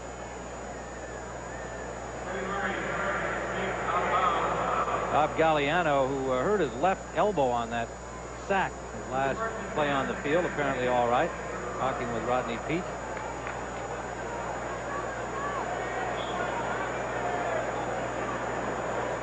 And with Richard Johnson, wide receiver number 84. Another one of the good stories, like Galliano, a guy just coming literally out of nowhere, was a computer programmer when he got the call to come and help. Again, Mouse Davis, knowing him from USFL days. On first down, Ferguson with lots of time for Carrier. He's got it. All the way to the 24-yard line of Detroit. The first long bomb of the day by the Buccaneers, and Ferguson connects with Carrier, his first catch of the day. 41 yards. The key here for Joe Ferguson is he's going to get great protection from his offensive line. No one really gets near him. He's able to step up and follow Carrier the entire way. As the ball was placed right over his receiver's shoulder, did a good job on Terry Taylor to get open. Here's another look at the protection. Ball on the nose is being double teamed. Eric Williams is being handled effectively by Taylor, the right tackle for the Bucs. First down, Tampa Bay. Deepest they've been in the game. A reverse for Peebles, and flags everywhere, and play whistle dead. Lions had reacted pretty well to that. Gibson and Holmes waiting for Peebles on the far side. Delay of game, offense. But the Buccaneers too slow to get the play off. You hate to have that happen to you. You always save reverses and halfback passes and things like that for anywhere from 3 to 4 weeks, so the team you're playing hasn't seen it, and to waste it on a penalty's got to really hurt.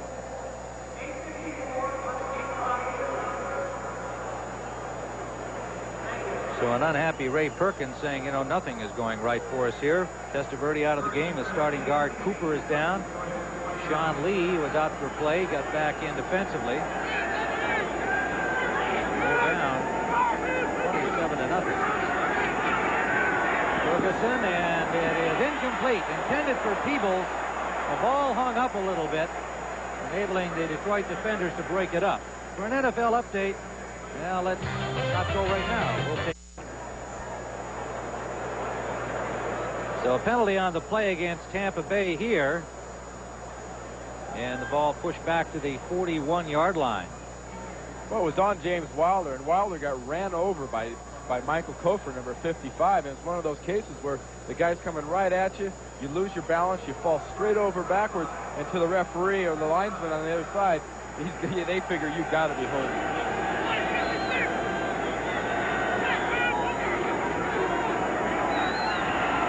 Ferguson gets protection, goes to the release man, Howard. And Howard batters his way down near the 20-yard line. Well short of the first down, but back over the original line of scrimmage. It'll leave about 6 or 7 yards to go on second down. 19-yard gain for Howard. Jimmy Williams, the linebacker, number 59, made the stop. Williams having an outstanding season. The guy was unhappy a year ago. Actually thought about not coming back with the Lions, trying to get out of Detroit. Wayne Fonts talked him into returning, and he has played one of his best seasons ever in the NFL, now in his 8th year. Tate will lose a yard on the play. Jerry Ball. We had Ball and Kofor and Dennis Gibson, and that whole side of the line got a shot on him on that one. But Jerry Ball not only can control the line of scrimmage in the middle, but watch him run, number 93. He's going laterally. Remember, that's a running back he's chasing. He's making ground as the guy comes to the line of scrimmage. You saw Jerry Ball moments ago looking up at the replay screens the players do here, and wherever there's a large screen replay, there's a look at it. I want to look up and see just how good they were. 3rd down and 8. Ferguson just gets it away, and it's going to be picked off. Terry Taylor.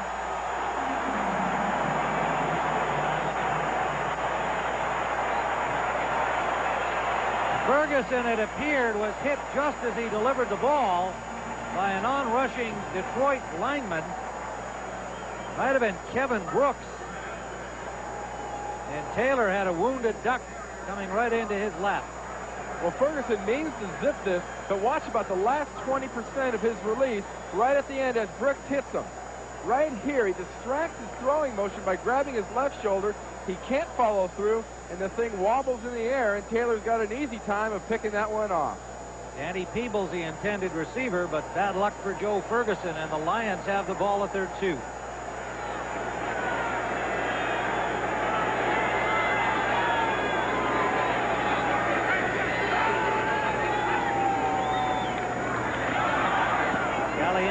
First down, nearly intercepted by Hamilton. Intended for Walter Stanley. This is an opportunity for Tampa Bay to take a negative and make it into a positive. With Detroit pinned back here like this, they can't let them get out past the 10-yard line and get a first down. They can set themselves up in their offense with great field position if they can hold Detroit down here. Lions have picked off 2 today, one from Vinny Testaverde. Jerry Holmes did that back in the first period, setting up their 2nd touchdown. Now Terry Taylor intercepting Joe Ferguson. Bob Galliano just escaping an interception there in the hands of Harry Hamilton.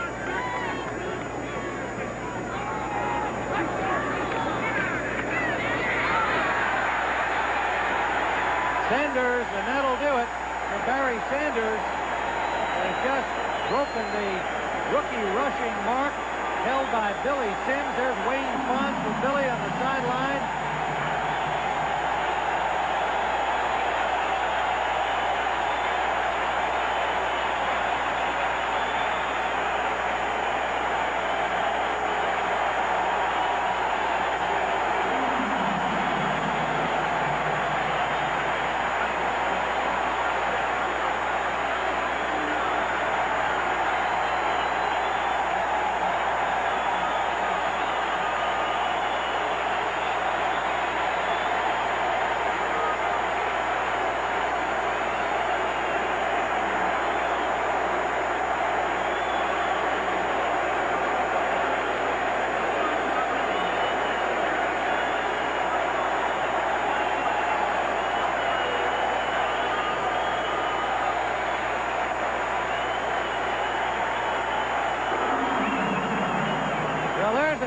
Guy, and there's another one.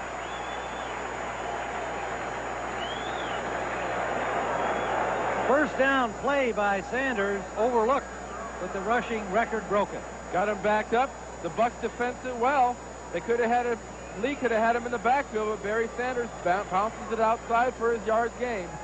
104 yards. So the Buccaneers did not hold him to 100. Jason Phillips. Good tackle by Jones on Phillips, a gain of 6, maybe 7 on the play.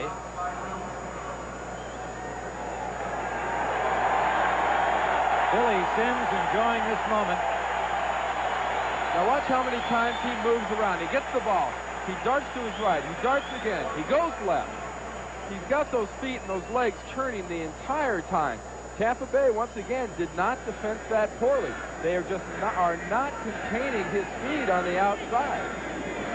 Meanwhile, Jason Phillips with 8 catches, 116 yards. 2nd and 4 for the Lions. Their own 18. Sanders again, and he is tripped up behind the line by not by Sean Lee, yes, it was Lee who tripped him up. And then the linebackers finished him off, so good defensive work by the Bucs on that play on Sanders. It'll be 3rd down and about 5. 1-yard loss.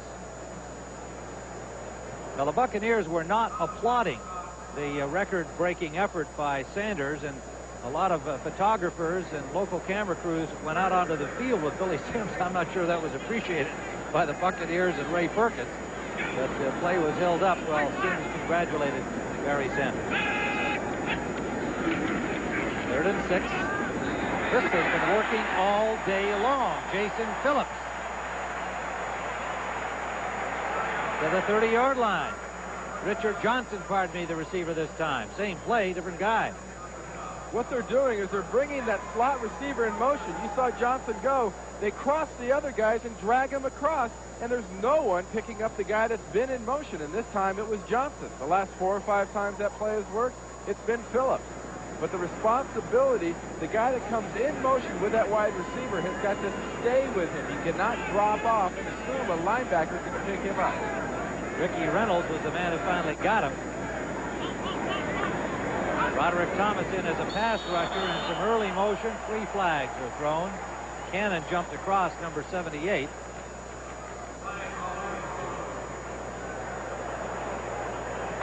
Encroachment. Defense. Number 78.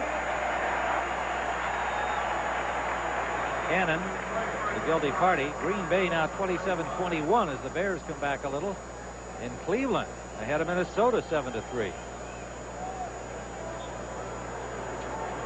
Cincinnati looks like they've got that one locked up over Houston. Embarrassing day for the Oilers. Indianapolis making for a bad day so far for Don Shula. They're ahead of them 21-13.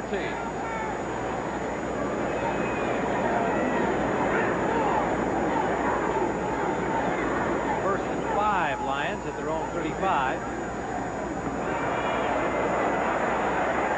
Intended for Richard Johnson, a little underthrown by Galliano. For an NFL update, let's go to Brent Musburger in tropical day there, doesn't it? 2nd down and 5. Not that it's any different outside here, but we're comfortable inside.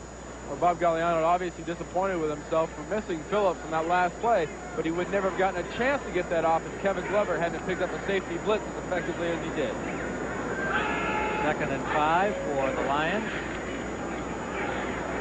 Galliano hangs up a wobbler. Jump ball for it, and it is intercepted by the Bucs. Donnie Elder. Galliano would love to have that one back. That'll be on the low light reel for the Lions. Jim Arnold, their punter, hasn't gotten that good a hang time on his punt, much less a pass. Well, Galliano's done a fine job today, but that one not one of his best. Watch this. It's tipped. It goes. Finally, they get their hands on the ball. Donnie Elder getting the interception.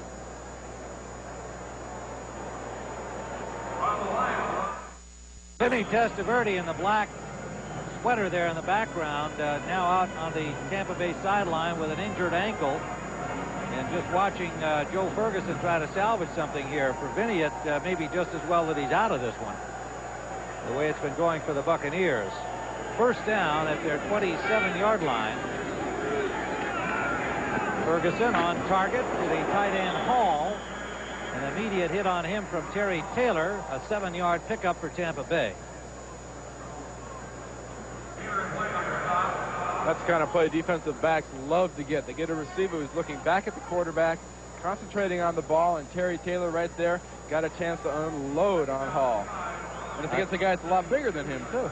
Big guy indeed. Hall, 240-pounder. I gave him a 7. It's actually 5. It'll be 2nd and 5 for the Buccaneers. 2:46 to go in the third quarter. They've only been into the Lions' territory once in this game. Dropped by Danny Peebles. Not a great pass from Ferguson, but it was catchable. It'll be 3rd down. The Lions in the first half had 250 yards of total offense, and that was more than Detroit had in 9 entire games last season. The run and shoot in the last several weeks has really shown what it's designed to do, and that's feature the running of a great back like Barry Sanders, but pile up passing yardage as well. And today we've seen it run beautifully by Bob Galliano and his receivers.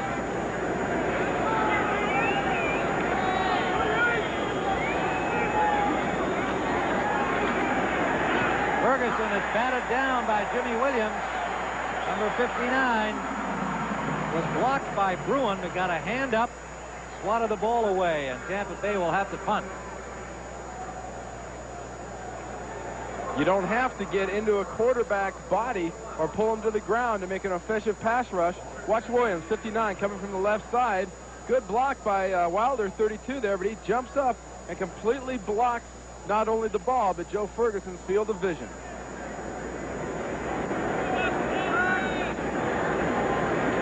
Chris Moore is an active punter today, and he gets a dandy away, driving Stanley back about 15 yards to the 18.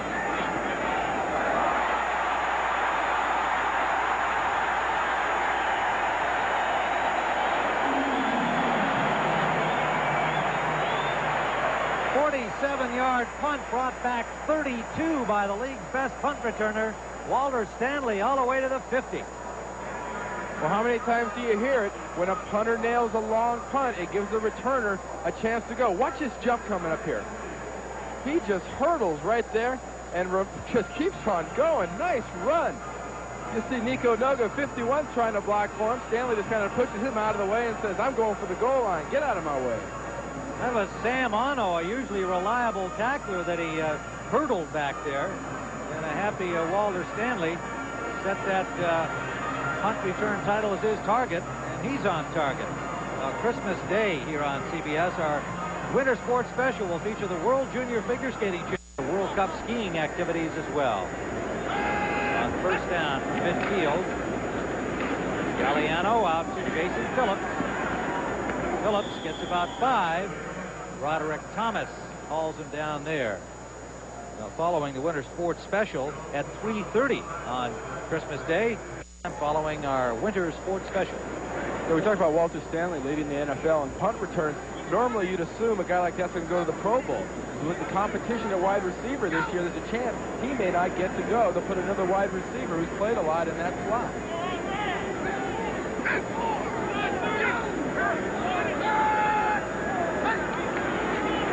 Second and 5.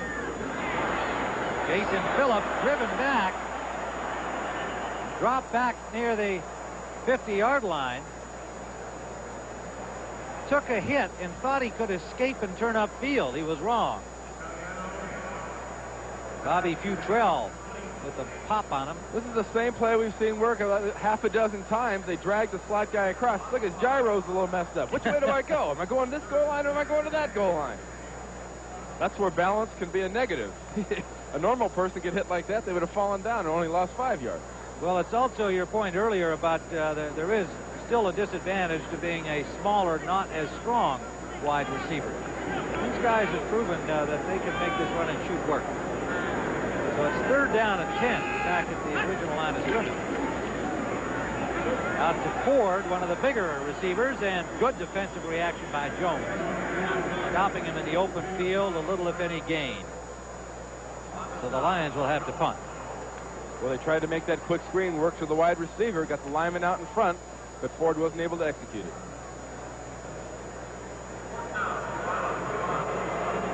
Jim Arnold will let this quarter wind up here at the Silver Dome. And at the end of 3, the score, the hometown Detroit Lions 27, the Buccaneers nothing. We pause for a word from your local station. Very much in command here. 20 first downs to only 4 by Tampa Bay. Buccaneers stopped them on this series, and Arnold is hunting. To open the 4th period, another high arching beauty from Arnold, but deep and through the end zone will be a touchback. Joe Ferguson and the Bucs will start from the 20. Well, next Sunday, doubleheader action will feature the NFL Today at 12:30 Eastern, and then you'll see one of these games. Detroit at Atlanta, Green Bay will be at Dallas, the Rams at New England, and Phoenix at Philadelphia. And, of course, many of those still with playoff implications. And the Chicago Bears will be at San Francisco in our doubleheader game. The Bears are out, the 49ers are in. But that is a rivalry that won't go away. Would you agree, Mr. Cross? Without a doubt. I don't care what the situation is. The 49ers and the Bears love to take each other's heads off. So first down, play action, and a sack by Jimmy Williams. Ferguson just trying to get his arm up as Williams went right by William Howard. 4th sack of the day. Howard, the blocker, number 43 in the backfield. 4 sacks for the Lions. We see Williams coming off the right corner of the screen, standing up there, number 59. Now Howard, number 43, is going to try to block him. Doesn't even come close. Barely gets a hand on him, much less block him. And Ferguson is completely open for him to sack him. Loss of 5, 2nd and 15. I'd like to say that was a great move, but I think Howard just missed it. Joe Ferguson at 40 might be having second thoughts about another year. Sylvester Stamps got a couple, but a flag down, and holding is the signal against Tampa Bay. In the what more can go wrong category. Holding, number 73, offense. Well, coming into the game, we mentioned that to the Detroit Lions, this is their conference championship game, and then next week is their Super Bowl. They're playing like it. Tampa Bay is playing like this is their 16th game of the year. The cars in the parking lot are loaded. They're pointed in all directions towards the house, and they're ready to go home. A long drive from Detroit, too, to where most of them are going. Tom McHale is charged with a holding, number 73. Harry Swain is in at the right tackle for Rob Taylor. Swain getting more time there as Ray Perkins thinks he has a very bright future as a defensive lineman. Converted. Ferguson, and good catch. Close to first down yardage for Mark Carrier. They were second and long, of course. It'll bring them back to about 10 yards to go on 3rd down.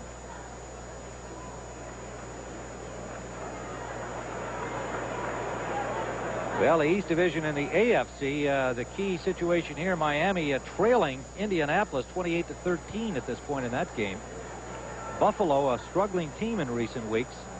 And when you're struggling, you don't want to be following or going up against the hottest team in the league. And Buffalo has the 49ers this afternoon out in San Francisco. Well, and if the Bills win that game and Miami loses to Indianapolis, which it looks like they will, Buffalo could clinch. Ferguson connecting close to a first down to Carrier again.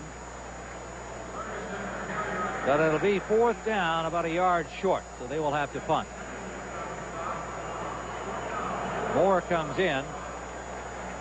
But Mark Carrier starting to find a little room to catch the ball, but it's not enough for the first down. Well, at this point, the Detroit Lion defense is laying off to completely prevent a long play. They're going to give them like 10 yards when it's 2nd and 20, 3rd and 10.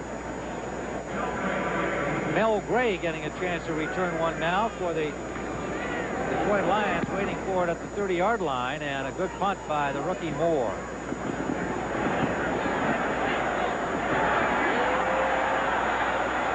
And Mel Gray with a good return to the 34-yard line where Ron Hall stopped him.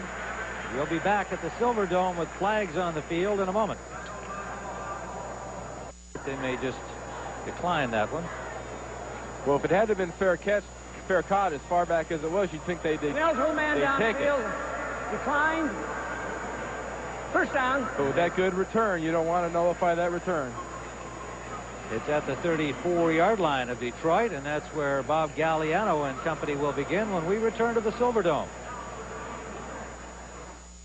Back at the Silverdome in Pontiac, the Lions in command of this game. 20 first downs to only 4 by Tampa Bay. Testaverde went out in the first half with an ankle injury. Barry Sanders has surpassed the rookie rushing mark of Billy Sims, and Sims was here today to watch it. Tim Ryan and Randy Cross here at the Silverdome, and you have to be impressed with this Detroit Lions team coming back from an 0-5 start. They look like next year they're going to be trouble for everybody. I think exactly, and we're going to keep seeing some good offense from them. If they were a playoff-type team, you'd say, oh, they'll just run the ball and run out the clock. They've only got 2 games left. They're going to take advantage of all the time they got. They'll keep that offense wide open and score more points. And again, bear in mind, they've got their backup quarterback running it. They're running it effectively. Number 14, Bob Galliano.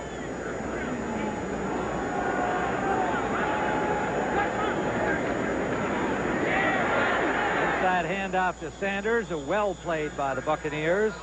Robinson, the safety, who told us yesterday that he'd be playing up in that kind of almost linebacker position like the Chicago Bears started a few years ago, and because of the Sanders threat on every play, the Buccaneers looking to make plays like that. Unfortunately, they haven't been able to hold them anywhere near under the 100-day plan.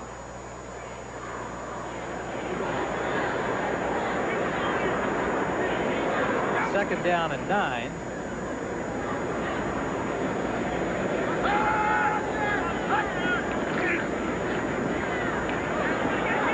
Galliano is sacked, and it is Mark Robinson playing up tight again and just came on the blitz. Fought his way through a block and got himself a sack. Third Buccaneers sack of the day. Well, they just had too many rushers to handle the pass blockers. They had to be able to dump it quick, and they couldn't do it.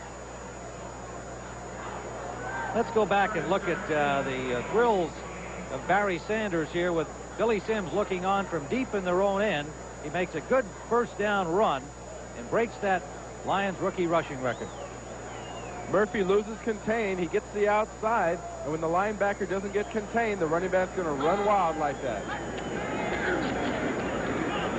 Live here with Galliano in trouble again. Throws it upfield out of bounds. Intended for Sanders, and he was all the way back near his 5-yard line when he released the ball, being pursued by Reuben Davis. Billy Sims genuinely saying yesterday how thrilled he was to watch this guy and see him get a chance to break the record, and here's his reaction when Barry Sanders went over the mark.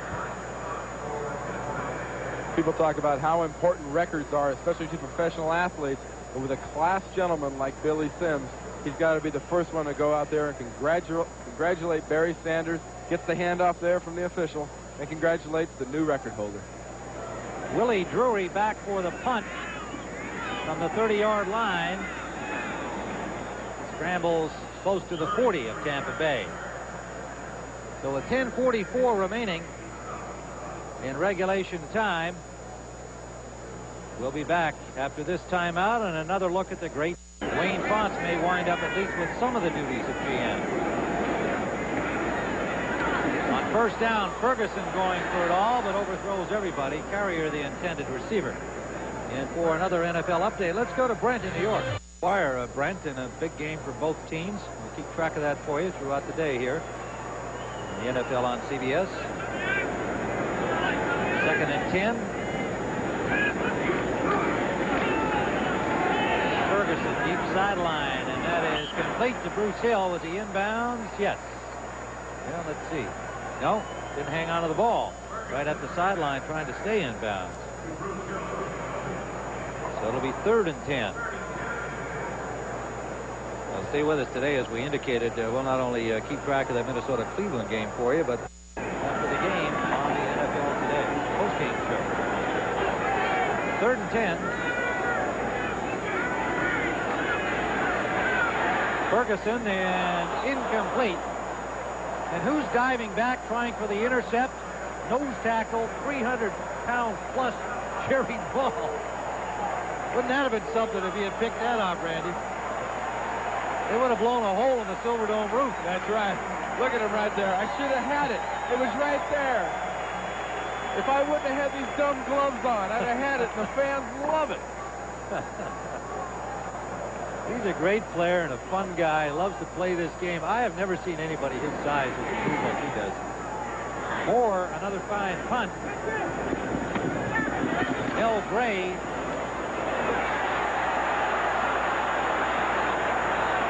Flags down as Gray got to the 23-yard line. Sam Ano made the tackle, but flags everywhere. Likely a blocking violation against Detroit.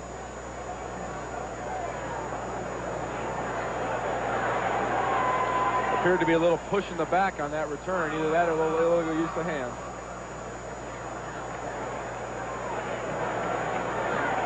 Chuck Long warming up on the sidelines and probably will. Number 49 pushing it back on the return.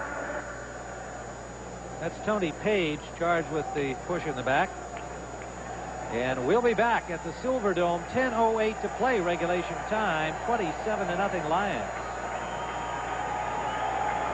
In the zip lead, we mentioned that Wayne Fonts could wind up with some of the GM responsibilities. He said that he doesn't want to be GM.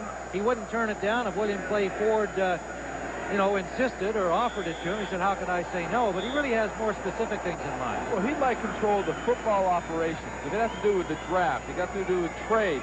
He doesn't want to do contracts. He doesn't want to maintain the Silverdome. He wants to control football operations for the Detroit Lions. Bobby Beathard is taking himself out of the talk, and apparently that's all it was about coming here. He says he's going to live on the West Coast. Sanders on first down gets to the 10-yard line. So Jerry Venisi and Chuck Schmidt, who are already in the organization, are still contenders for the GM spot. And the other name mentioned earlier was Dick Steinberg out of New England. Well, Cleveland leading Minnesota 14-10. Vikings could win the division if they can beat Cleveland. Whoa, but Green Bay would have to lose at Chicago today, and that's not happening. Look at that. 2-0. Sanders gets a rest. 52-0 Cincinnati over Houston. A game like this, as crucial as it was to the Oilers, could not only crush them for the rest of this year, but could scar them permanently. 2nd and 9. Page. Tony Page gets about 3 yards. John Cannon stops him. The ball came loose, but after play was whistled dead. Page has carried only 26 times on the season. Sanders carried nearly that many times every game. 21 today for 104 yards. It would appear they're going to give Barry Sanders, if not a rest for a few plays, for the rest of this game, seeing he got that rookie rushing record away from Billy Sims. Sanders needed 229 to break the all-time season mark of Sims, 1,437. He's got one more game and could catch him next week. Still very much in the rushing race in the NFL this year. On third down, a little high for Richard Johnson, who's a little low at 5'6", so... That is the same Fourth play. down. We keep saying it. It's about the 10th time. They run 2 wide receivers up the field, drag the motion guy who's coming out of the slot from the other side right behind the other defensive back, and he's been wide open every single time. Willie Drury waiting for the punt, standing at the Tampa Bay 45. Arnold in the end zone to punt. Arnold is the emergency quarterback today on Wayne Font's plans. Had Galliano and Chuck Long both been hurt. Would have been Arnold in there. Another good kick by Arnold. Drury turns it upfield and dancing down the sidelines. He'll mark it at midfield. Keith Karpinski finally able to push him out, but a good return for Willie Drury. 53-yard punt, 17-yard return. Christian Okoye did get back into the game in Kansas City, Randy. Barry Sanders, 1,312 yards. His goal and the offensive lineman's goal here in Detroit is to get Barry Sanders 1,500 yards. I think if they can get him 180 yards plus next week down in Atlanta, not only will he get that goal, I think he'll lead the NFL in rushing. He'll break Billy Sims' team record, and he'll put them in a situation looking forward to 1990 that can be unbelievable for this franchise. So first down, Tampa Bay at the 50-yard line. Ferguson continuing for the injured Vinny Testaverde. Intended for Carrier, broken up by Holmes. Nearly picked off. And he blades there with him. And for another update, let's go to Brent in New York. And involved in all season long, and here they are right near the end of the year against a team out of it, still playing in that kind of a contest. 2nd and 10. There's Vinny Testaverde. Ankle injury back in the first half. If you joined us along the way, apparently not serious, no fracture, but enough for pain and soreness to take him out of the lineup. Ferguson, and intercepted. Jimmy Williams, the linebacker, tracking Willie Drury all the way. 3rd interception by the Lions today. Holmes and Taylor have the others.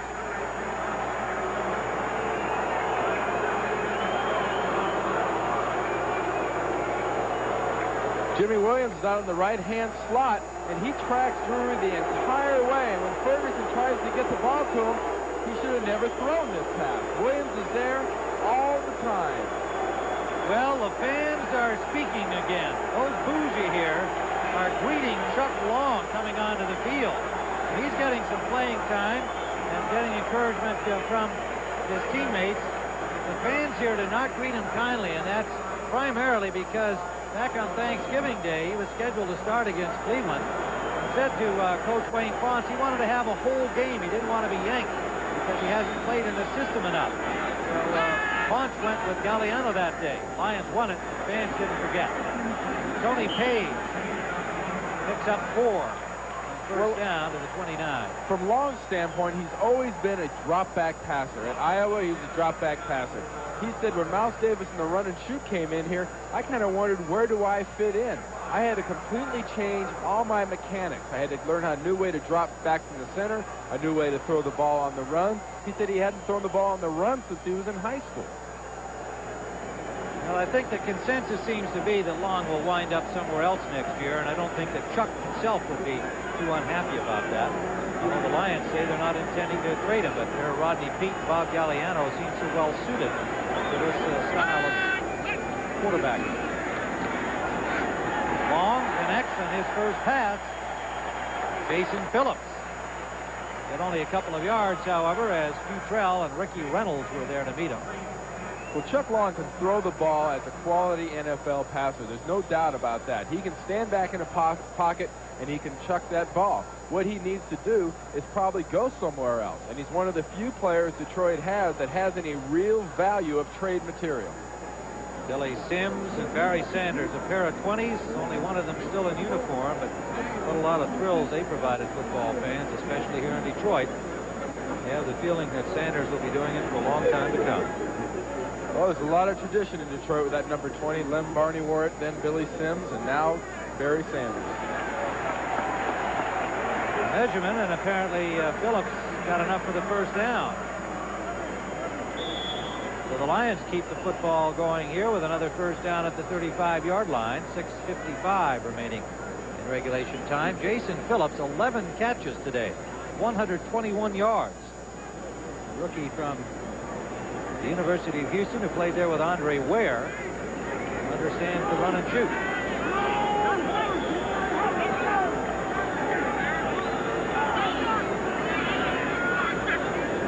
Richard Johnson in motion.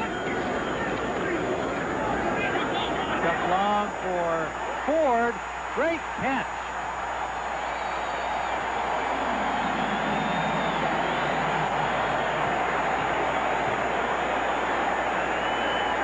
Well, you got to feel good for Chuck Long and for the rookie John Ford, who tipped and bobbled and held on for a 37-yard gain over Jones.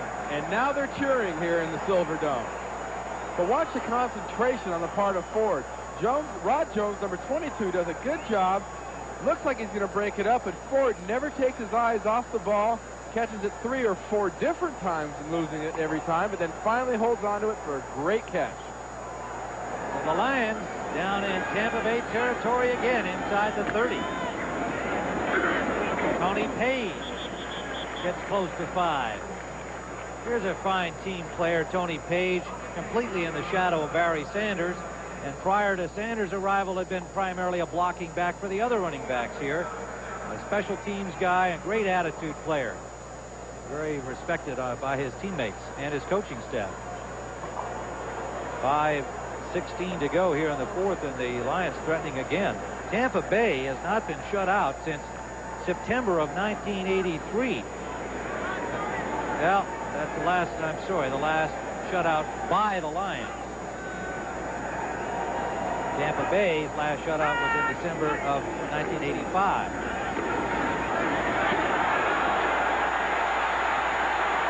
Long slides in with first down yardage to the 18.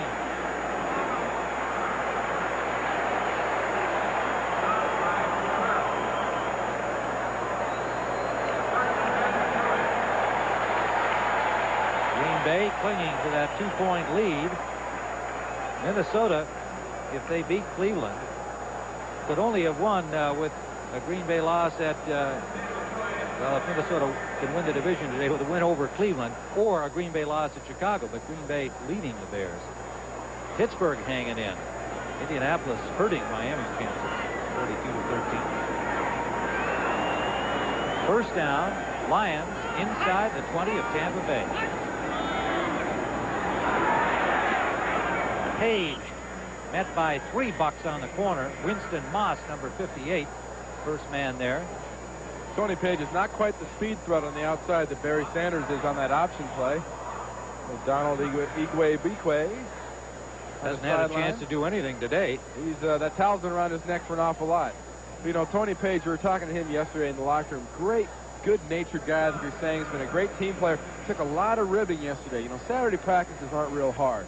Tony Page walks in the locker room, takes off his practice stuff, pulls on his clothes, and all of a sudden the chants from around the locker room started. Shower pill, shower pill. Tony, get in the shower, wash off that body. 2nd and 9.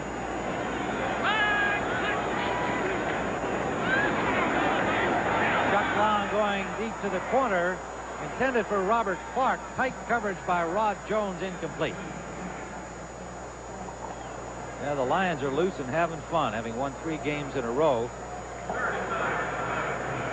They gave their what they call their Wanker Award to the complainers of the season, and it was jointly presented to Lomas Brown. There he is, and Ken Dallafor, a couple of offensive linemen, for being the best complainers over the course of the season about any topic. They could complain about anything.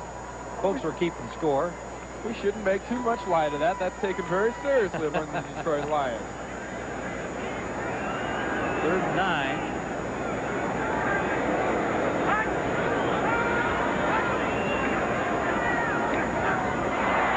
Long trying to get it to Ford. Little miscommunication there between Chuck Long and rookie John Ford. So they threw that ball right through the arms of Randy Rustic, number 77, of the Tampa Bay Bucks, and I think Ford half expected it to be knocked down. So that brings up a 4th down situation for Eddie Murray. And some applause now for Chuck Long. Nice to hear it. The fans did not greet him kindly when he took the field. Murray will have the ball set up for him at the 25-yard line. He's got 2 today already, one from 33 and one from 43. And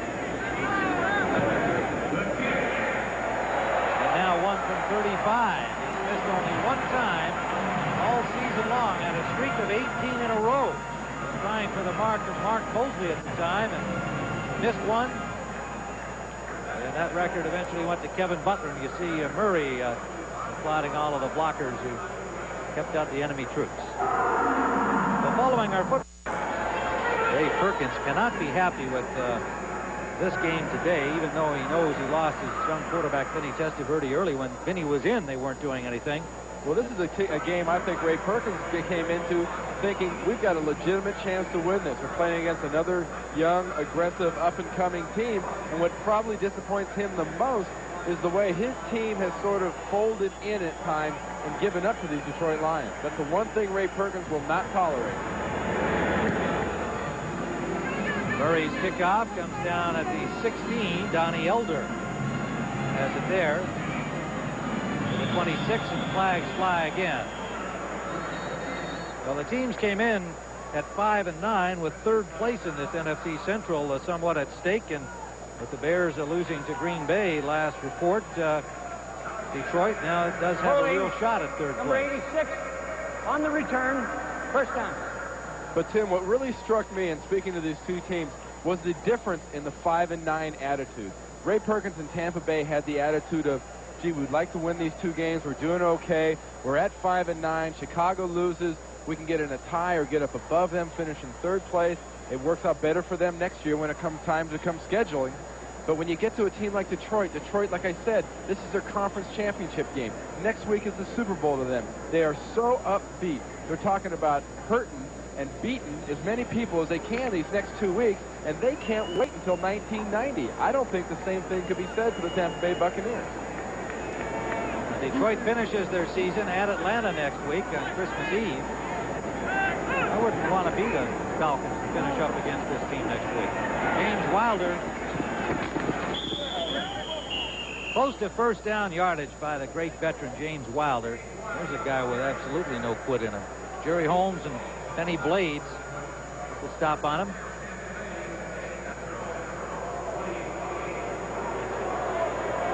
Bob Galliano, another fine game today for the backup quarterback. Well, a coordinating producer of the NFL on CBS is Charles H. Milton III. And today's game was produced by Bob Monsbach and directed by Kathy Barreto. And well, that might be Bob and Kathy there. They've left the trucks and are out there with their Lions outfits on here, getting ready for the holiday season upcoming. Interception. Ray Crockett, the rookie from Baylor, picks off Ferguson. And the Lions with 2:32 still to play are once more deep in Tampa Bay territory at the 30.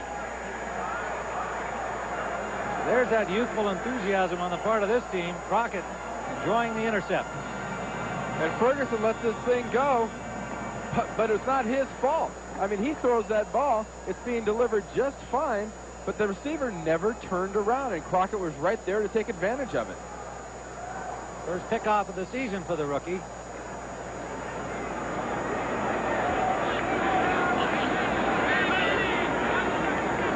Chuck Long continues at quarterback.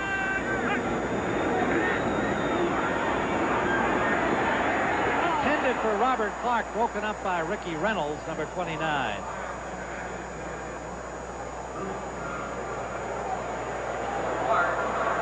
Wayne Fonts rushing over to talk to Mouse Davis, and one I think can safely speculate. In fact, there he could read his lips, run the ball. So Fonts did not want Mouse Davis, the offensive coordinator, to keep throwing the ball. He has the game in hand, 2:27 to go. It is not his style to rub it in. Now, from Mouse Davis's point of view, Randy, I'm sure he's saying, hey, Chuck Long's getting a chance to play. He wants to get to throw the ball, and probably was thinking along those lines, but Wayne Fonts put a stop to it. That's exactly right. There's nothing malicious involved in that. They enjoy watching their own offense work. This is Carl Painter, pardon me, getting a chance to run the ball. Carl Painter, number 26, and picks up about 8, maybe 9 yards on the play. That'll bring us to the 2-minute warning in 10 seconds time, and a chance to thank our spotter Terry Kane and our statistician Dick Bossingham, with us all season long for another outstanding season. We thank you for your help, gentlemen. We'll be back. And it'll be Painter again, and he has the first down inside the 15. And Painter coming into the game and had only 3 carries on the season. Mainly a special teams player. Robinson and Reynolds stopped him there. Randy, the Lions apparently headed to their 4th consecutive victory, something they haven't accomplished since 1980. And if they can win that final game in Atlanta, it would be 1970 since they won 5 in a row. That's an amazing record for Wayne Fonts. It's a good way to end this season for these Detroit Lions. Atlanta is struggling, the team at 3-11, so they're certainly vulnerable. And there's Wayne saying, I think we got it. Well, assuming Tampa Bay does not get the ball back, they have the fewest first downs today, 5 in the history of their team, tying a record.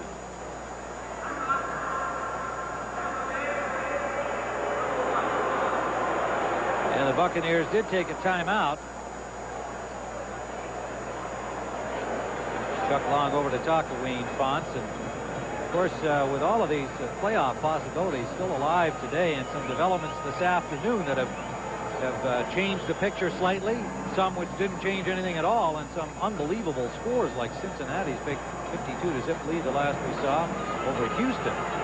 You're going to get caught up to date on all of it in the NFL Today post-game show. Brendan Irv will have scores and highlights and bring you up to date on that confused playoff picture, but it's fun going down to the final week.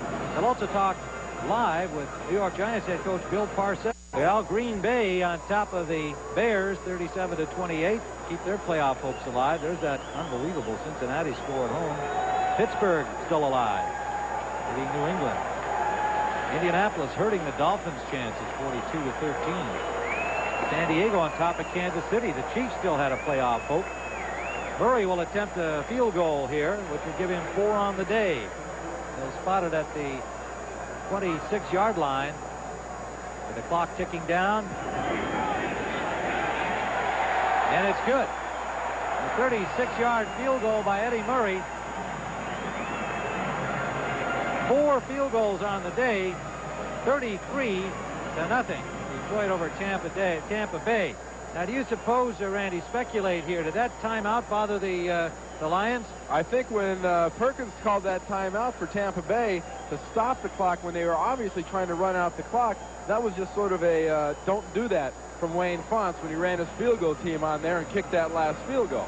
Because there was really no reason to kick that field goal other than try to make a point. All right, and Fonts had been generous and classy and telling his team to run the ball and then just using up the clock with the quarterback kneeling down. So a little competitive edge restored to the Lions after the Buccaneers took the timeout. Detroit kicks the field goal.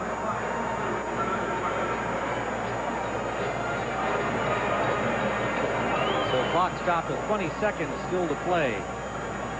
There's Barry Sanders, number 20, speaking with Bill Keenan, public relations man for the Detroit Lions, recently named to be the PR guy or co-PR guy for the Super Bowl this year. Yeah, that's a big job. Sylvester Stamps from the 20-yard line. Stopped at the 30 of Tampa Bay. John Miller on the tackle.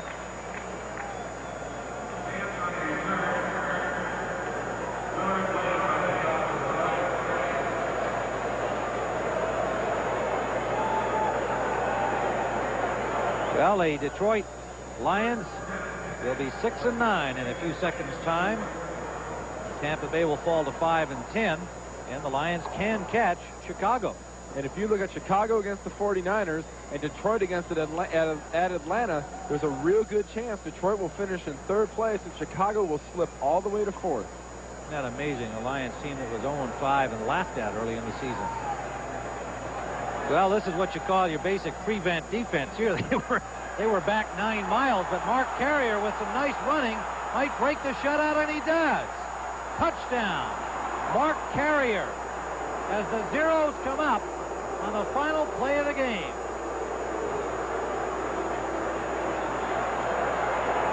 I've never liked the prevent. I sure didn't like the look of that one. Credit to the Buccaneers. And Mark Carrier, 61 yards. Unbelievable play here by Tampa Bay, and Mark Carrier on their last play of this 15th week of the NFL season. Watch this. Everybody's trying to keep the guy in bounds, but nobody's trying to tackle him. William White doesn't even try to get his hands on the guy. They're trying to surround him, not stop him. The last Detroit Lion is James Griffin, 34. He's going to try to push him out of bounds, but Carrier gets in there and scores. This has got to kill one guy on the field right now.